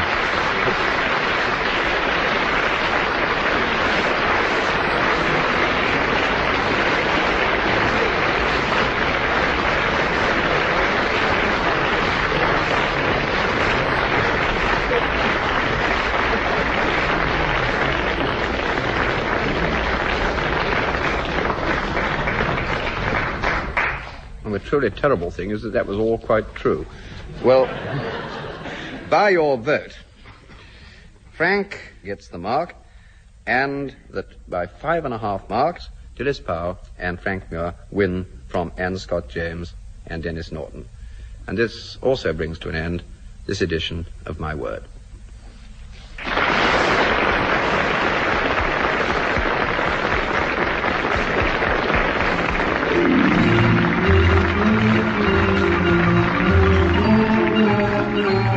In My Word, you heard Dilys Powell, Anne Scott James, Frank Muir and Denis Norden, introduced by Jack Longland. The program was devised by Tony Shryan and Edward J. Mason and presented by the BBC.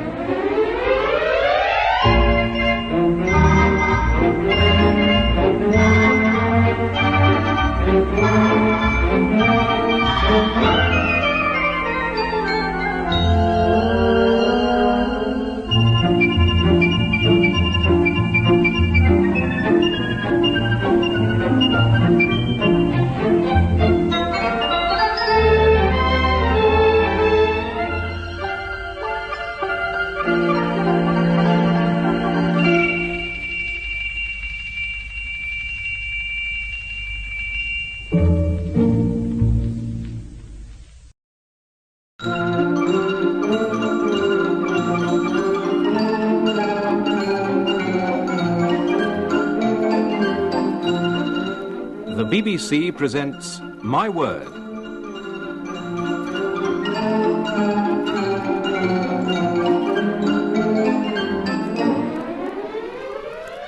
And here to introduce the programme and the panel is Jack Longland.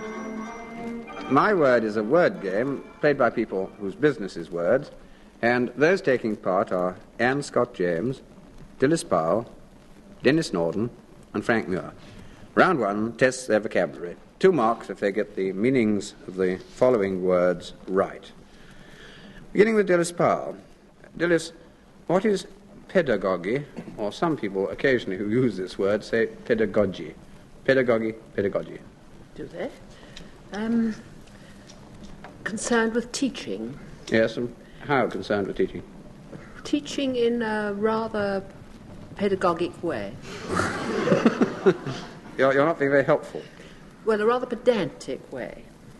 No, this isn't quite right, you know. A pedagogue is like that, yes, I agree. That's a rather critical word yes. about a teacher, but pedagogy is not quite the same. It's the science of teaching, if that exists.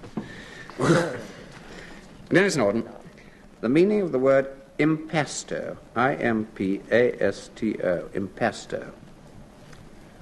Well, it's a term used in painting. Yes.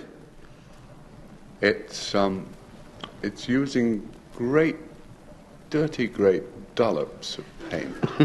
Yes, Oodles and tons of paint. Great thick scoops of paint. And the chief exponents of the school were the people who did my house.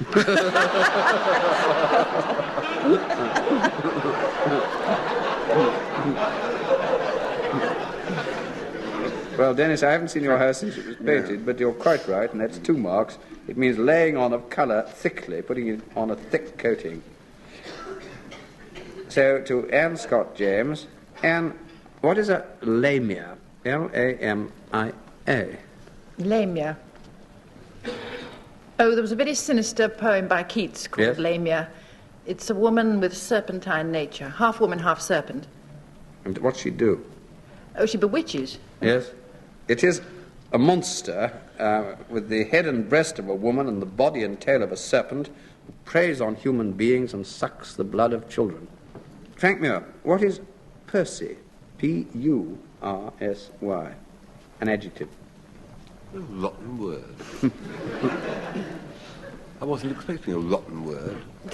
Expecting a nice word. I know what a Charlie is.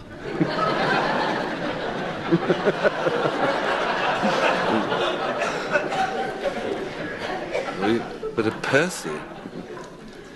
persiflage, purse-like, presumably. Yes, that's impossible. To purse your lips is to pucker them, as with drawing the mouth of a leathern purse together with a drawstring. I've got to give you marks for that. You're home and dry with one of the 2 meanings, and I think because it is a perfectly good dictionary meaning, which is, as you say, puckered like the mouth of the kind of purse which you once used to have, where you drew the mouth together with string. Okay, but there is another reason, a meaning for it, and that is a short-winded, puffy, corpulent man, a pursy little man. That's the other meaning. Well, before we begin round 2, I give each team a quotation for them to write down if they want, and I want the 2 women members of the team to go on studying their quotations, and then at the end of the programme I shall ask them for the source of those particular quotations. So, Anne Scott James and Denis Norden, here's your quotation. Yon solitary Highland lass. And Dilys and Frank Muir, yours is, tell me, where is fancy bred? And then at the end of the programme I shall ask Denis and Frank to give me their ideas of how these words came to be said or written. And so to round 2, and this is a round of Shakespeare questions. For 2 marks, who and in which play by Shakespeare was which character referred to as follows? Dilys Powell, who died Babylon of green fields? Falstaff. Do you remember who said so? Widow something. Yes. Quickly. Mistress Quickly. Miss. Talking about Falstaff's death in King Henry V, as it happens, He died as had been any Christom child, babbling o' green fields, and his nose was as sharp as a pen. 2 marks. Denis Norden, who was a fellow of the strangest mind in the world? Is it I delight in masks and... Yes. Yes. It's Andrew Aguecheek. Well done. I think this is a very difficult one. Delight in masks and revels, and he eats a lot of roast beef. That's it. It's Andrew Aguecheek in Twelfth Night, boasting about himself, spurred on by Sir Toby, and he says, following this, I am a fellow of the strangest mind in the world. I delight in masks and revels, sometimes all together. And Toby goes on spurring him, says, is this a world to hide virtue in? He's trying to push him on to court Olivia. 2 marks. Well done, Dennis.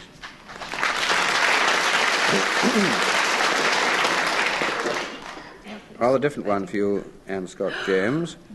You yourself are much condemned to have an itching palm, to sell and mart your offices for gold to undeservers. Is it the obvious one with an itching palm? No, you say it's difficult. No, I think not the most obvious one. It's a fairly well-known quarrel scene. The High Roman Manor. Oh, the High Roman Manor. Julius Caesar. Half a mark for Julius Caesar. It's when the conspirators start quarrelling with each other after the death of Caesar and just before the Battle of Philippi. It's Brutus attacking Cassius because he's been accused of feathering his own nest before the battle, and it's in the quarrel scene just before they both get killed. Now, Frank Muir. I know your patience well. That same cowardly, giant-like ox-beath hath devoured many a gentleman of your house. I promise you, your kindred hath made mine eyes water ere now.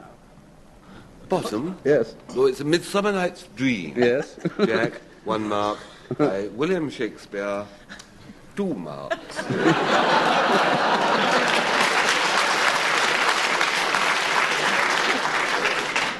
Only one so far, unless you tell me the character that Bottom is addressing. Is it Moth, Cobweb, Yes.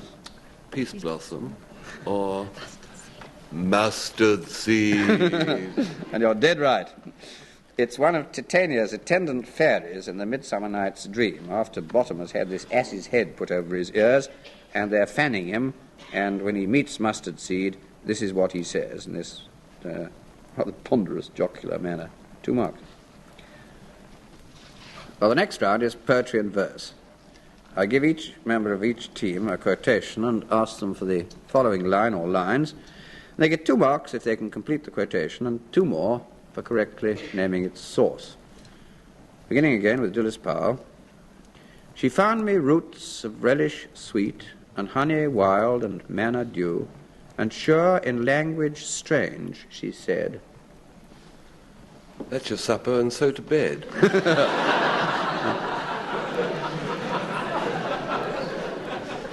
Rhyming the wrong line. Oh. And honey wild and manna dew. It's Keats, the Belle Dame sans Merci. Quite right. Yes. She found me roots of relish sweet, and honey wild, and manna dew, and sure in language strange, she said, I love thee true. Denis Norden. Day after day, we stuck nor breath nor motion. Something like a painted ship upon a painted ocean. Yes, and? The Ancient Mariner By Coleridge. Quite right.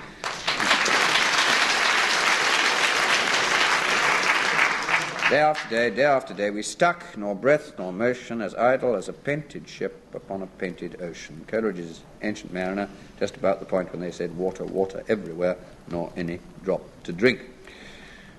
Anne Scott James.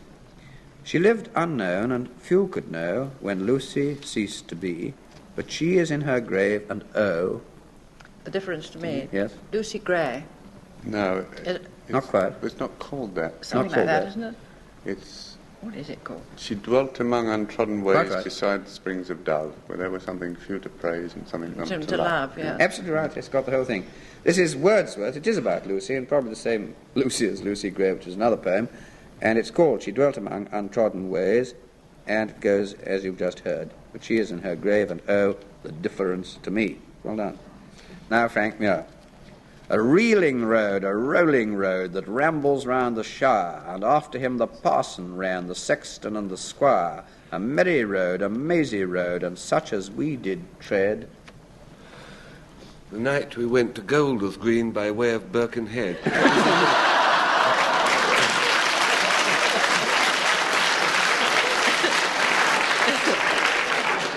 It's nearly right, but it does in fact end another stanza.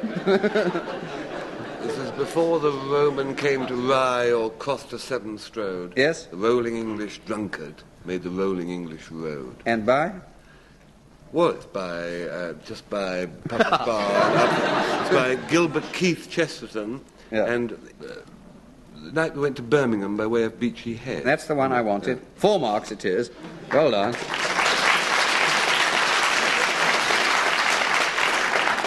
The next round is a bit of a quickie round.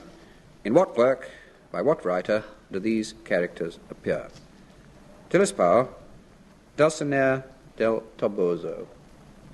Don Quixote. And who was she? She was really a kind of servant maid, but she was always regarded in his fantasies by Don Quixote as a splendid, noble lady. That's absolutely right. She was the village wench whom Don Quixote did all his knightly deeds for, and she was completely unaware that this was all happening. In Cervantes' Don Quixote. 2 marks.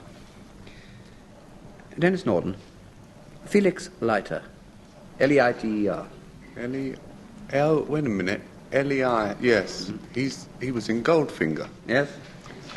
Yes, he's the James Bond's American mate, American pal. Played in the film by Cecil Linder. Elder. 2 marks. He's an American secret agent. He worked first for the FBI, and then he had a brush with some sharks and lost legs and things, and I think then had to work for Pinkertons. But he was always working with James Bond as long as James Bond went on working. 2 marks. Anne Scott James. Dora Spenlow and Agnes Wickfield. Oh, they were the wives of David Copperfield. Well, not all at the same time. No, well, of course not. I didn't. One after the other, and Dora died in extremely mawkish circumstances, That's and right. Agnes took over. Absolutely right. They were the successive wives of David Copperfield in Dickens' book of the same name. 2 marks. Frank Muir. Lady Sneerwell. Lady Sneerwell was a bitchy gossip. Yes. She Comes was. into Act 1, Scene 1, The School for Scandal, Richard Brinsley, Sheridan, published first in Dublin in 1779.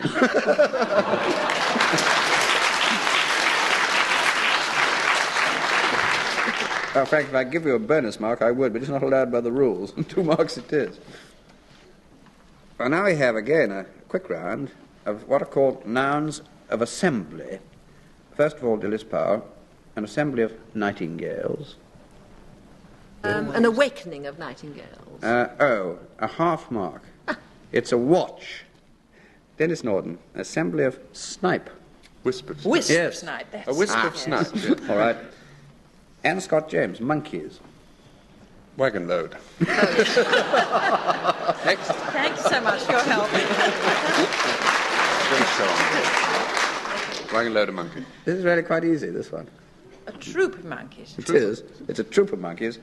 And Frank Muir, yours is quails. A school of quails. That's Wales. No, don't say. Antony of... It's almost what an ex-captain of Wolverhampton Wanderers and England married. Married a Beverley sister. Yeah? Yes. A bevy. That's it. A bevy of quails. It's a bevy of quails. And now we come to the last round and go back to those quotations I gave the 2 teams earlier on in the programme. For 2 marks, Anne Scott James, I'd like the origin of your quotation, yon solitary Highland lass. Well, I think you've shot this poet at me before this evening. It's Wordsworth. Yes? I haven't got to say what comes after it, have I? Well, it I've answered it now, have I? You've That'll answered do. it. If you like to say what comes after it, save me doing it. No, you do it. It's the Highland Reaper, Wordsworth. Behold her silent in the field, yon solitary Highland lass. 2 marks. Dilys Powell, the origin of your quotation now. Tell me, where is fancy bred? It's Shakespeare, and it's The Merchant of Venice. Yes, 2 marks. Well, now I ask Denis and Frank to give me their explanations of how these quotations came into being, and on this occasion the marks will go to whichever incredible explanation receives the longer amount of applause from the audience here in the theatre. So back first to Denis Norden with his quotation, Yon solitary Highland lass. Frank has seen fit to make reference tonight to Golders Green, which is the place where I exist. Because I am known locally as the outcast of Golders Green. And former friends twitch at their curtains and say, there he goes, the man who disgraced himself at Thora Tidmarsh's party. Now, it honestly wasn't my fault. I just didn't know. I honestly didn't know. I had never even seen one. I didn't even know that women had them. And there may be men here who, have you seen a false eyelash? Have you a naked false eyelash? You know what I mean? Sort of detached from its wearer. These things are around, and I didn't know. But you see, when the invitation came, I was so excited. On the invitation it said 7:30 for 8, and I drew up sharp outside the house there, 7:30. I didn't actually get in the house till 9:45 because I'd bought this second-hand safety belt. You know, they keep on about it. I thought, well, I'll get one, but I don't spend money on a new one. The catch had slipped round to the back. I had to do this kind of Houdini thing. It's terribly awkward when you're trapped, and then you have to sort of undo something behind your back. So I arrived there rather dishevelled. It was commented that I looked dishevelled, and old Mr. Tidmarsh said, perhaps you'd like to go upstairs and tidy up your dishevelment a bit. And I said yes, and he said, well, go up to Thora's bedroom, which I went into, which is a very sort of feminine kind of room. She's a sort of elderly feminine lady, and this was all sort of lilac and gold, and the bedhead was quilted with buttons and things on it, and had one of those protective, transparent plastic over it, you know. It always makes me think, hello, does the rain come in then, you know? And it was very dark in there, just these two lamps on the dressing table, at which was seated one of the dishiest looking girls I have ever... She was sort of doing running repairs to her face, you know. And I brightened up immediately, you know, and said, good evening. And she made that noise that women make when they're putting on lipstick, you know. And I thought, this is going to be all right, this party. And I went over to the other mirror to tidy my dishevelment up. And there, suddenly, as I looked back at her, I saw it. On the glass top of the dressing table, this thing that looked like a hairy spider, just sort of arched and curving by her left hand. I went cold. You know, it's such a horrible looking. And I said, don't move. Don't move a muscle. See, and she froze. She froze, and very quietly, I took off my shoe, and I strode over and bash! I brought it down as hard as I could upon this obscene-looking insect. Of course, the glass tabletop crashed and broke immediately. The mirror went over. 3 bottles of perfume went on the floor, and the insect thing went on the floor with it, and I leapt after it, leaping on top of it and banging at it with the heel of my shoe. And it was quivering, you know, that terrible feeling of this loathsome thing. And I hit it and hit it till it went quite flat. And I was all panting, and I turned around and I said, I think it's going to be all right now. I think that got it. And it was only then, as she looked at me with a kind of rigid horror, that I noticed, only then, that one of her eyes looked somehow shorter than the other. It was at that moment of realization that the door suddenly burst open, and there was Thora Tidmarsh with all the guests behind her, and Thora Tidmarsh saying, "What was the noise? What was that crash? We heard a..." And she broke off as she saw the scene. Me standing there, all dishevelled, with one shoe up in the air, quivering, panting, debris everywhere, and this girl at the dressing table shrinking back in horror. Thora Tidmarsh said, "Mr. Norden, I think you'd better leave my house. We don't countenance that sort of behaviour in Golders Green." And all the guests behind her sort of silently parted and made way for me, and their eyes went all sort of cold with loathing. And I went, you know, because I immediately figured it out. You know, what is it best to be shunned for? Be shunned as being a cad and a lecher, or as a man who leaps full length upon a false nylon eyelash. So I made my choice, and that's what made me an outcast. And as I bent to put my shoe on, I caught a glimpse of this thing on the floor there, and I thought, strange, I bet there's nothing ever been a stranger instrument of a man's social downfall than yon solitary nylon lash.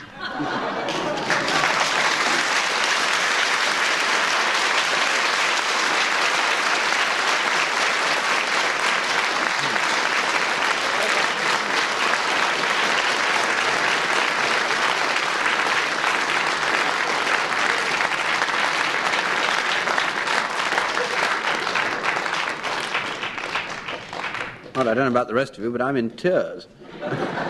We better pass on quickly to Frank Muir, and if you remember, his quotation was, "Tell me, where is fancy bread?" Right, sit up straight, will you? No, quiet, quiet. Have no chatter. Shoulders back. During this history period, I'm going to tell you about Egypt 100 to 200 years BC. Now, in Egypt at that time, you had the Ptolemy dynasty, very interesting dynasty. They were founded many centuries before by the first Ptolemy, who was a general of Alexander the Great. Any boy know which date? Any boy? No? Longland? 334. Do you wish something? 334? 334. Very good, boy. And you may. But don't be too long. And sharpen it away from you. Ptolemy was one of Alexander's generals, and he settled in Egypt, town of Alexander, named it after his emperor, then usurped him and founded this dynasty. I'm really concerned, I want to tell you about Ptolemy V. Ptolemy V and his wife, Cleopatra I. Ptolemy V, Cleopatra I. Now, we know quite a lot about this period. Ptolemies were a very liberal dynasty. They built the first library in Alexandria, realized that books were of stone those times. But he married Cleopatra I in the year 160 BC. Now, interesting thing is, we know quite a lot about this ceremony because it was recorded in a thing called the Rosetta Stone, which you can see at the British Museum. What we've never known is what he wore at his wedding. That is never recorded. But I have found out. I have found out with the aid of a plastic magnifying glass from a breakfast food packet. You see, we know that the kings of Egypt normally had 3 togas, ceremonial togas. They had a sort of blue denim one for supervising pyramid building. Then they had a white one, heavily embroidered in gold braid with seed pearls, which they used for rather fancy occasions, cocktail parties and so forth.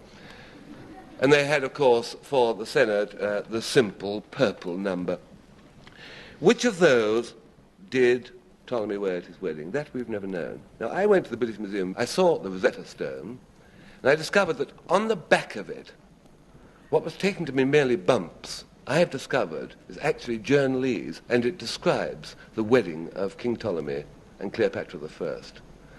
And, boys, I know what the king wore, which of his togas he wore at his wedding, and I'll tell you now. Ptolemy wore his fancy braid.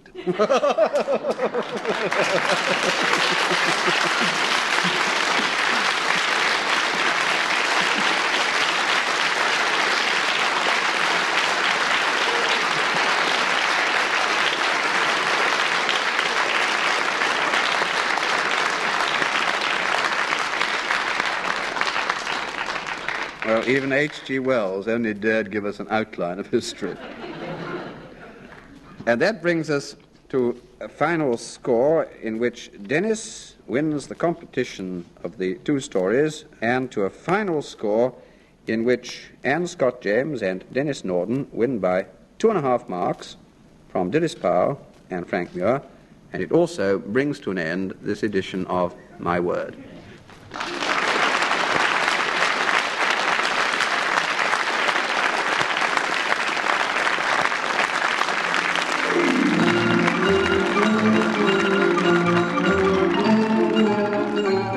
In My Word, you heard Dilys Powell, Anne Scott James, Frank Muir and Denis Norden, introduced by Jack Longland. The programme was devised by Tony Shryan and Edward J. Mason and presented by the BBC.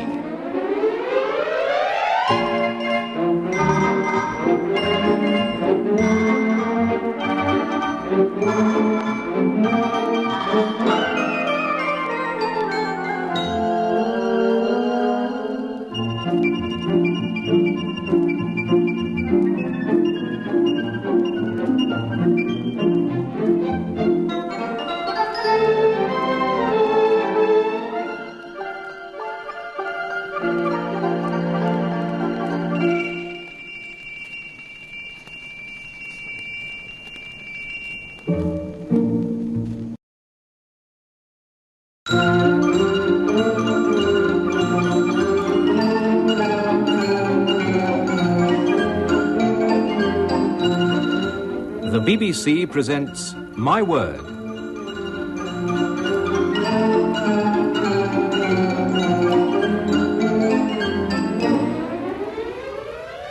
And here to introduce the programme and the panel is Jack Longland.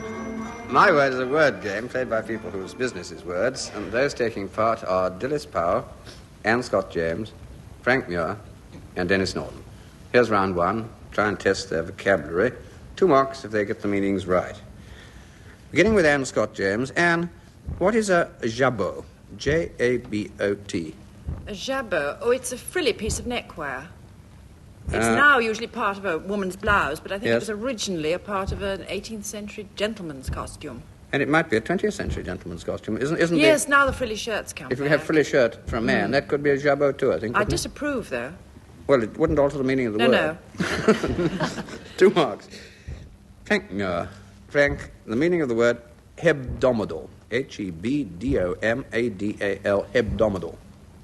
Hebdomadal. Hebdomadal. Hebdomadal. Hebdomadal.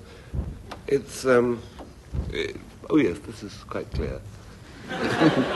It's what a doctor with adenoids calls the stomach.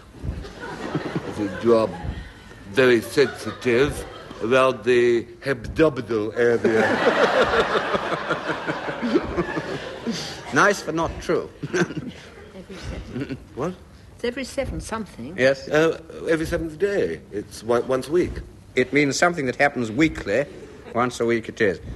2 marks. Dilys Powell, what is a stopple? Stopple? S-T-O-P-P-L-E, a stopple. Stopple is a stopper. Yeah. It is a stopper. Yes. Stopper for what?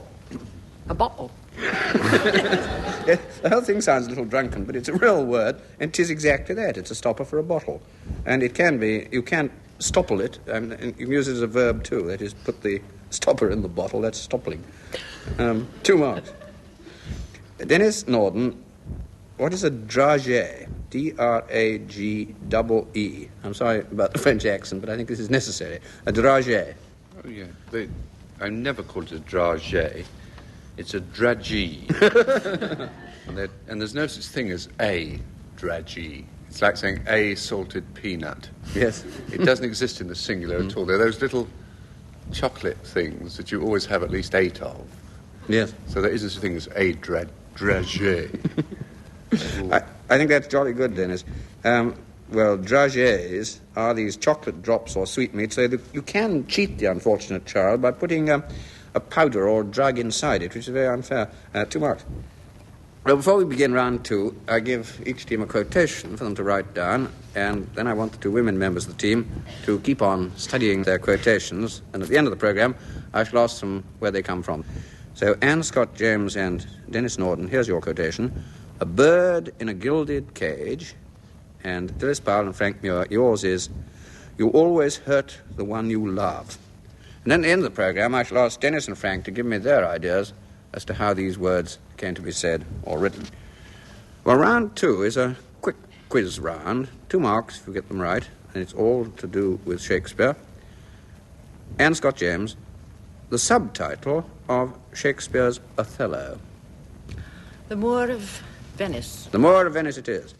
Frank Muir, the subtitle of Hamlet. Oh, Little by Little. Much more accurate.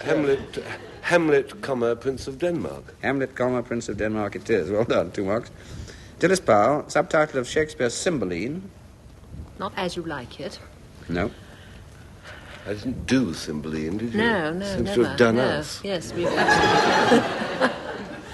What was he, Dilys? What was he? I don't know. Prince of Tyre. It's really quite simple. He was King of Britain. He was Cunobelinus. He was a legendary King of Britain. Right. Denis Norden, you've been helped a bit. The subtitle of Pericles. Prince of Tyre. There it is. I can't help giving you 2 marks. Next round is origins and derivations of words or phrases. In other words, the present meaning and how it came to have that meaning, what the original meaning was. Marked up to a possible maximum of 3 marks. Beginning with Anne Scott James, and the verb to ostracize. Oh, to ostracize means to exile somebody, and it comes from the casting of the votes into the ostracon or pot. Oh, an ostracon was a potsherd in ancient Athens. They cast their ostracons into the pot, and if enough went in, the poor man was exiled. And nowadays, if you used it today, what did it mean? Oh, it just means to send to Coventry, really. It's something. It's more That's used good. more lightly. Well done, 3 marks. Ostracize, meaning nowadays to cut someone or banish them or send them to Coventry, cut them out of one's circle. And it does go back to this word ostracon, which meant originally an oyster shell, but it meant a word which none of us ever use these days, a potsherd, which was a little piece out of a pot, a broken bit. And you scribbled the chap's name, if you wanted him sent out away from the city and banished, and he was normally banished for 5 or 10 years. Aristides was the one, the man ostracized. He was tired of hearing him called the good, wasn't he? Just. The just, Yes. Yes, He was so good they had to get rid of him. Frank Muir, pidgin English. Oh, pidgin English is a kind of approximate English, which is the best that some parts of the Far East can manage in the way of speaking English, because their throats and lips are used to forming different sounds from the Western vowels and consonants. Yes. And it's a fairly boring answer, isn't it? No, jolly good. How did it come to be called pidgin English, then? Well, if you hear a pigeon talking English, all it can manage is coo and caw. And it therefore came to be adopted, spelled differently. Frank is quite right about what it is. That is, it's a simple, broken English form of speaking. A butcher is a man belong, bull and a cow. And a hungry becomes belly belong, me walk about, and so on and so on. But the pidgin was the nearest, in fact, that the Chinese could get to the rather odd English word business. What they said when they tried to say business was pidgin. So pidgin English meant business English. Oh, come. No, this is the way in which you transacted your whatever it was, buying and selling, between English merchants and the Chinese. And so this curious form of English grew up. But pidgin and business if you look at your dictionary, are meant to be the same. Now, Dilys Powell. To take something with a pinch of salt, or with a grain of salt. Well, it means not entirely to believe it. Yes. And originally? Originally, Frank. It's Latin. Yes. Cum grano salis. Yes. Yes, that's good. Well, it was a form of currency, wasn't it, salt? Yes. It means it needs some additional something or other. Yes. In other words, it can't be believed until something's been added. My learned colleague is He's doing very well. Doing I think well. 2.5 this time. It means to view a statement with a considerable amount of doubt or skepticism. In other words, you believe part of it, not the rest. It comes from the Latin, as they rightly said, cum grano salis. And it originally, because salt appeared to be rather hard to get at or something, or was a bit expensive, food tended to be very lightly salted or not salted at all, so that the guests could add their own salt to suit their own particular tastes. So a statement has very little truth in it, just as you would anticipate very little salt in the dish as originally served to you. 2.5 out of 3. Denis Norden, the spoils of war. Well, the spoils of war are what you get if you win a war. Yes. Such as export problems, and flight from the pound, and things like that. Oh, it's the booty, isn't it? Blue booties for a boy. Pink. Well, it must be the Latin for booty or something. Yes, it was something else. It did come to mean booty perfectly well. So I think again... Truth is booty, and that is all I know. 2 out of 3, I think, is fair. It's the plunder and booty that goes to the victor. Spolium was originally the hide stripped from an animal which you'd killed in hunting, and this is the bit you got. So spoiling meant originally removing the hide. Gradually, the meaning was expanded to mean any kind of booty after a fight. 2 marks, I think. Well, the next round is the who, why, and what department. 2 marks if you can give me the answers to the following. Anne Scott James, who, according to what poet, in what poem, sings each song twice over? Oh, this is Browning. Yes. It's Ode to Be in England is the poem. It must be the Blackbird, isn't it? Quick, help. That's the wise thrush. He sings its song twice over, lest you think he never could recapture that first part. All right, thrush, Browning, Ode to Be in England. Well done. Home Thoughts from Abroad. You've got the whole thing right. I think I was supposed to be only giving 2 this time. 2.5, I think, because you did extremely well. Robert Browning, Home Thoughts from Abroad, and they got the first lines right too. 2.5.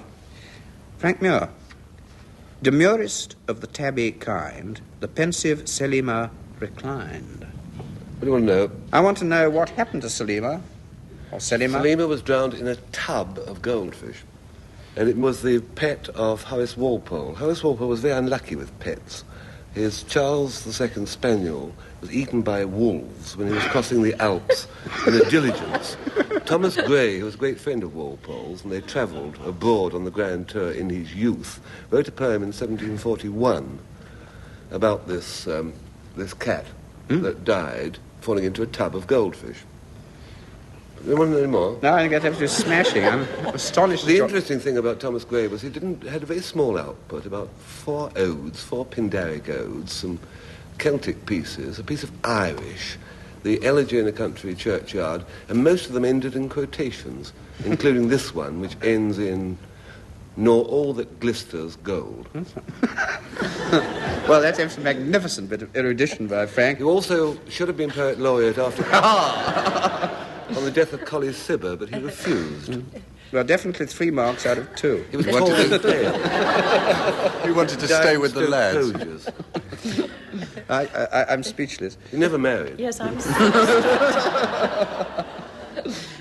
All right, back to Dilys Powell.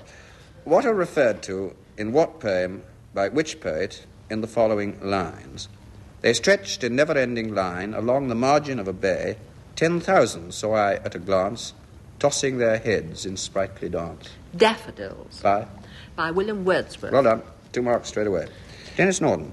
What was referred to by which writer when he wrote the words, Thou art not so unkind as man's ingratitude. Oh, this was the celebrated blow, the winter wine.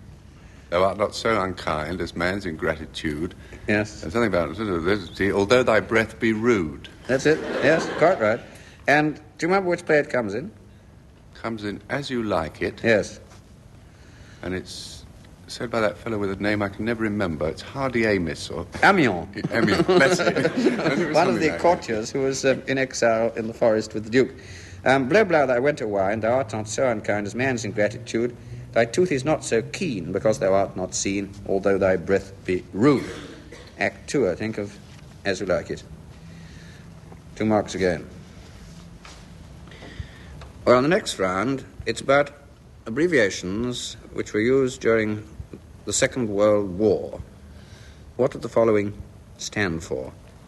Anne Scott James, LDV. Oh, it was the force which preceded the Home Guard, Yes. wasn't it? Something or other. Local Defence Volunteers. Well done. Local Defence Volunteers, a rather clumsy title, which afterwards is turned into Home Guard. 2 marks. Frank Muir, FFI. Free from infection. I'm bound to give you that. There is another, rather more official one. The French forces Yes, of the interior. that's it. Well done. FFI is the French Forces of the Interior. That is the French who fought behind the lines when France was occupied by Germany. But it is also an army phrase for free from infection. So you get it on both counts. 2 marks.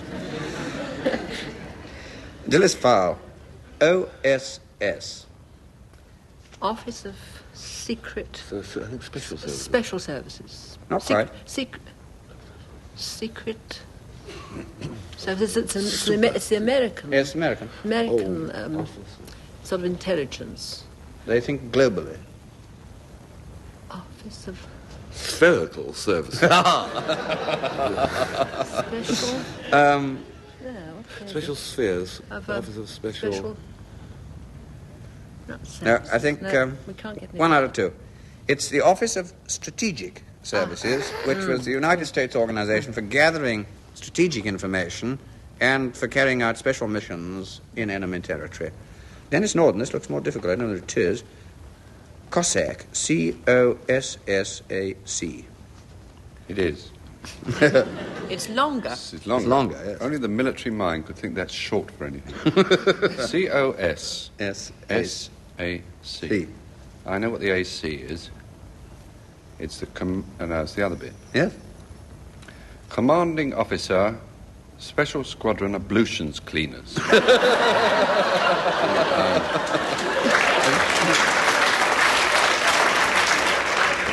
I think this chap had That was rather... my outfit, Jack. I think this chap had rather more exalted rank than that, Dennis. Was he chief of? Yes, Chief of. It Chief starts of like S. that. Or Chief of... there's a Chief of Staff. Yes, that's it. South Asian Command. 1.5 out of 2. That's a pretty good shot. Chief of Staff to the Supreme Allied Commander. Oh. And this was used as a code word later on for Allied headquarters in London. That's right. And now we come to the last round and go back to those 2 quotations I gave the teams earlier on in the programme. And first, for 2 marks, Anne Scott James, can you give me the origin of your quotation, a bird in a gilded cage? She was only a bird in a gilded cage, and it's a music hall song, I think. Yes. Do you remember any other lines? A pitiful sight to see. Yes. She was only a bird in a gilded cage, a pitiful sight to see. It seems he was happy and free from care, which is not what she seems to be. That's right. I think of a wasted. It's sad when you think of her wasted life, for youth cannot mate with age. Her beauty was sold. Her beauty was sold for an old man's gold. She's a bird in a gehenna. Dead.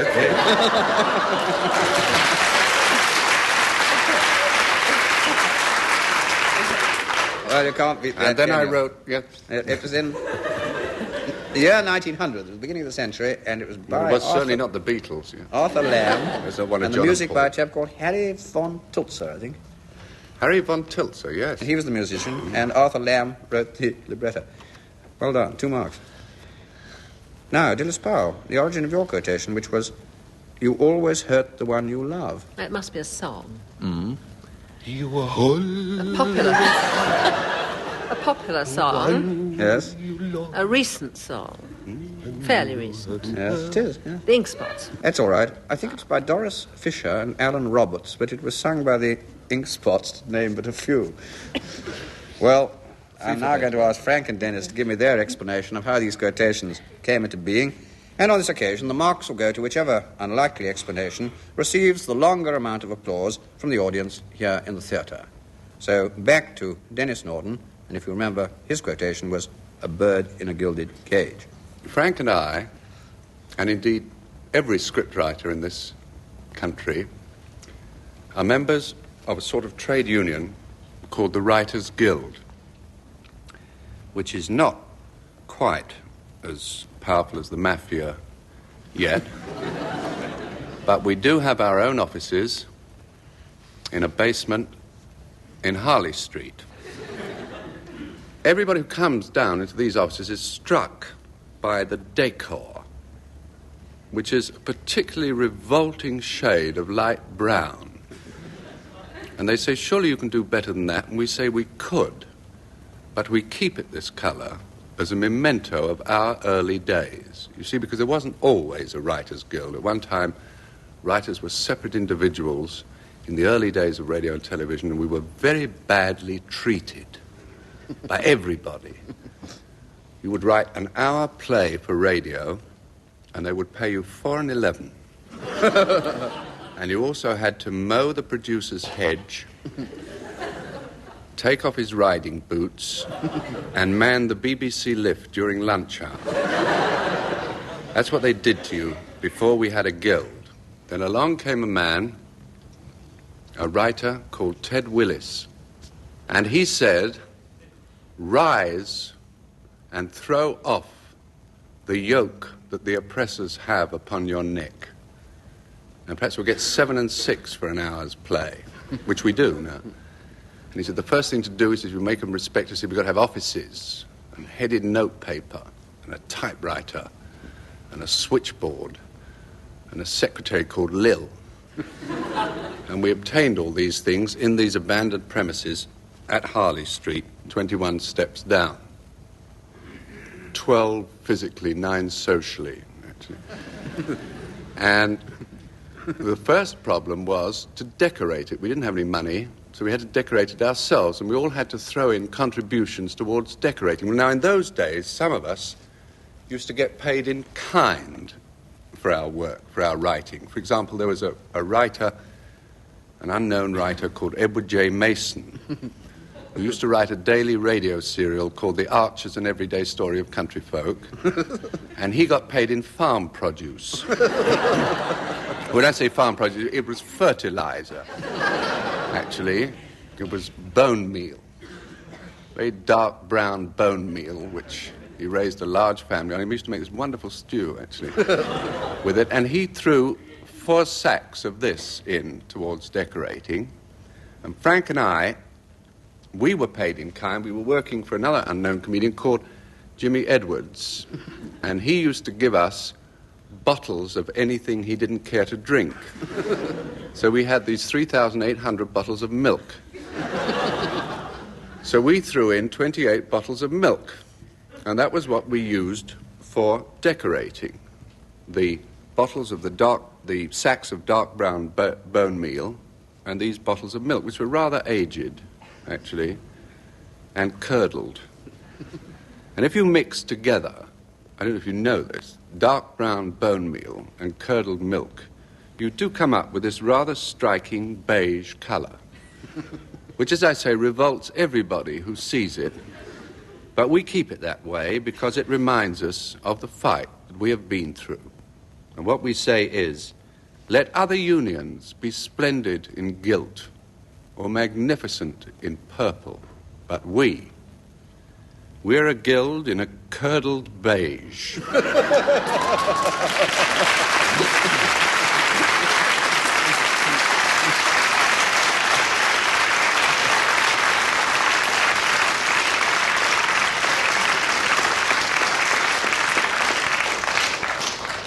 I can't bear to wait to get to the wrong end of Harley Street.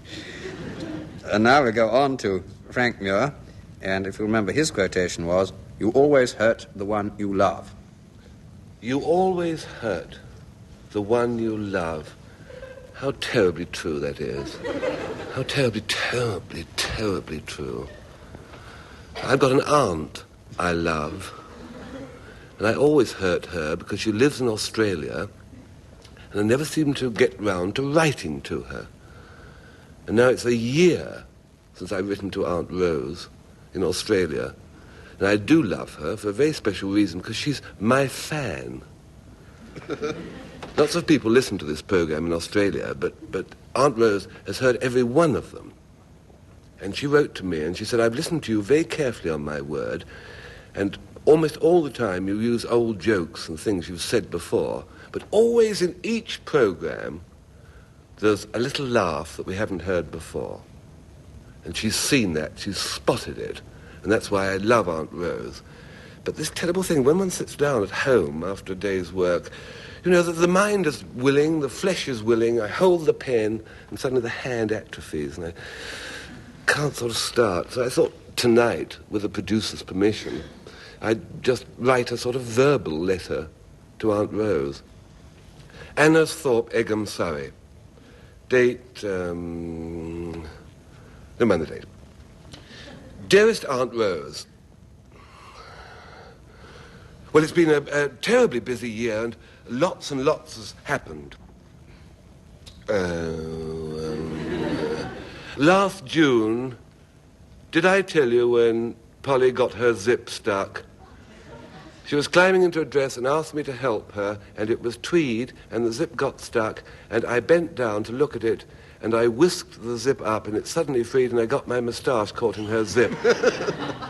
We had to go to the doctor to free us. It was very embarrassing walking along the village street. But I got Sally to ride on my back and pretend it was a child's game. Lots of people followed behind us, quite a large crowd, and several interesting suggestions were made as to what we were doing. They said, "It is a student's rag," a lady said, and a gentleman said, "It is a protest against too many westerns on television." The doctor cut it away, and I was a bit one-sided for a week, and then it grew again. Must close now. P.S. Dear Aunt Rose, thank you so much for listening to the program, and I always think of you as my fan, because lots of people in Australia, I understand, have listened to this program. But when you listened, you heard nearly every one. But also when you listened, you, Aunt Rose of all people, you, in the words of the song, you always heard the one new laugh.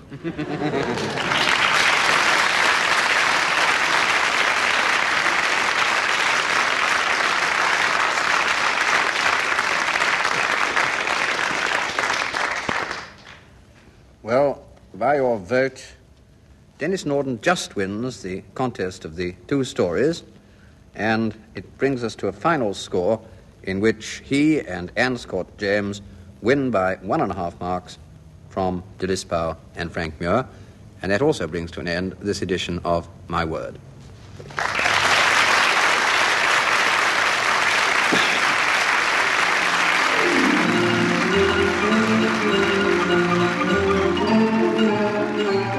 In My Word, you heard Dilys Powell, Anne Scott James, Frank Muir and Denis Norden, introduced by Jack Longland. The programme was devised by Tony Shryan and Edward J. Mason and presented by the BBC.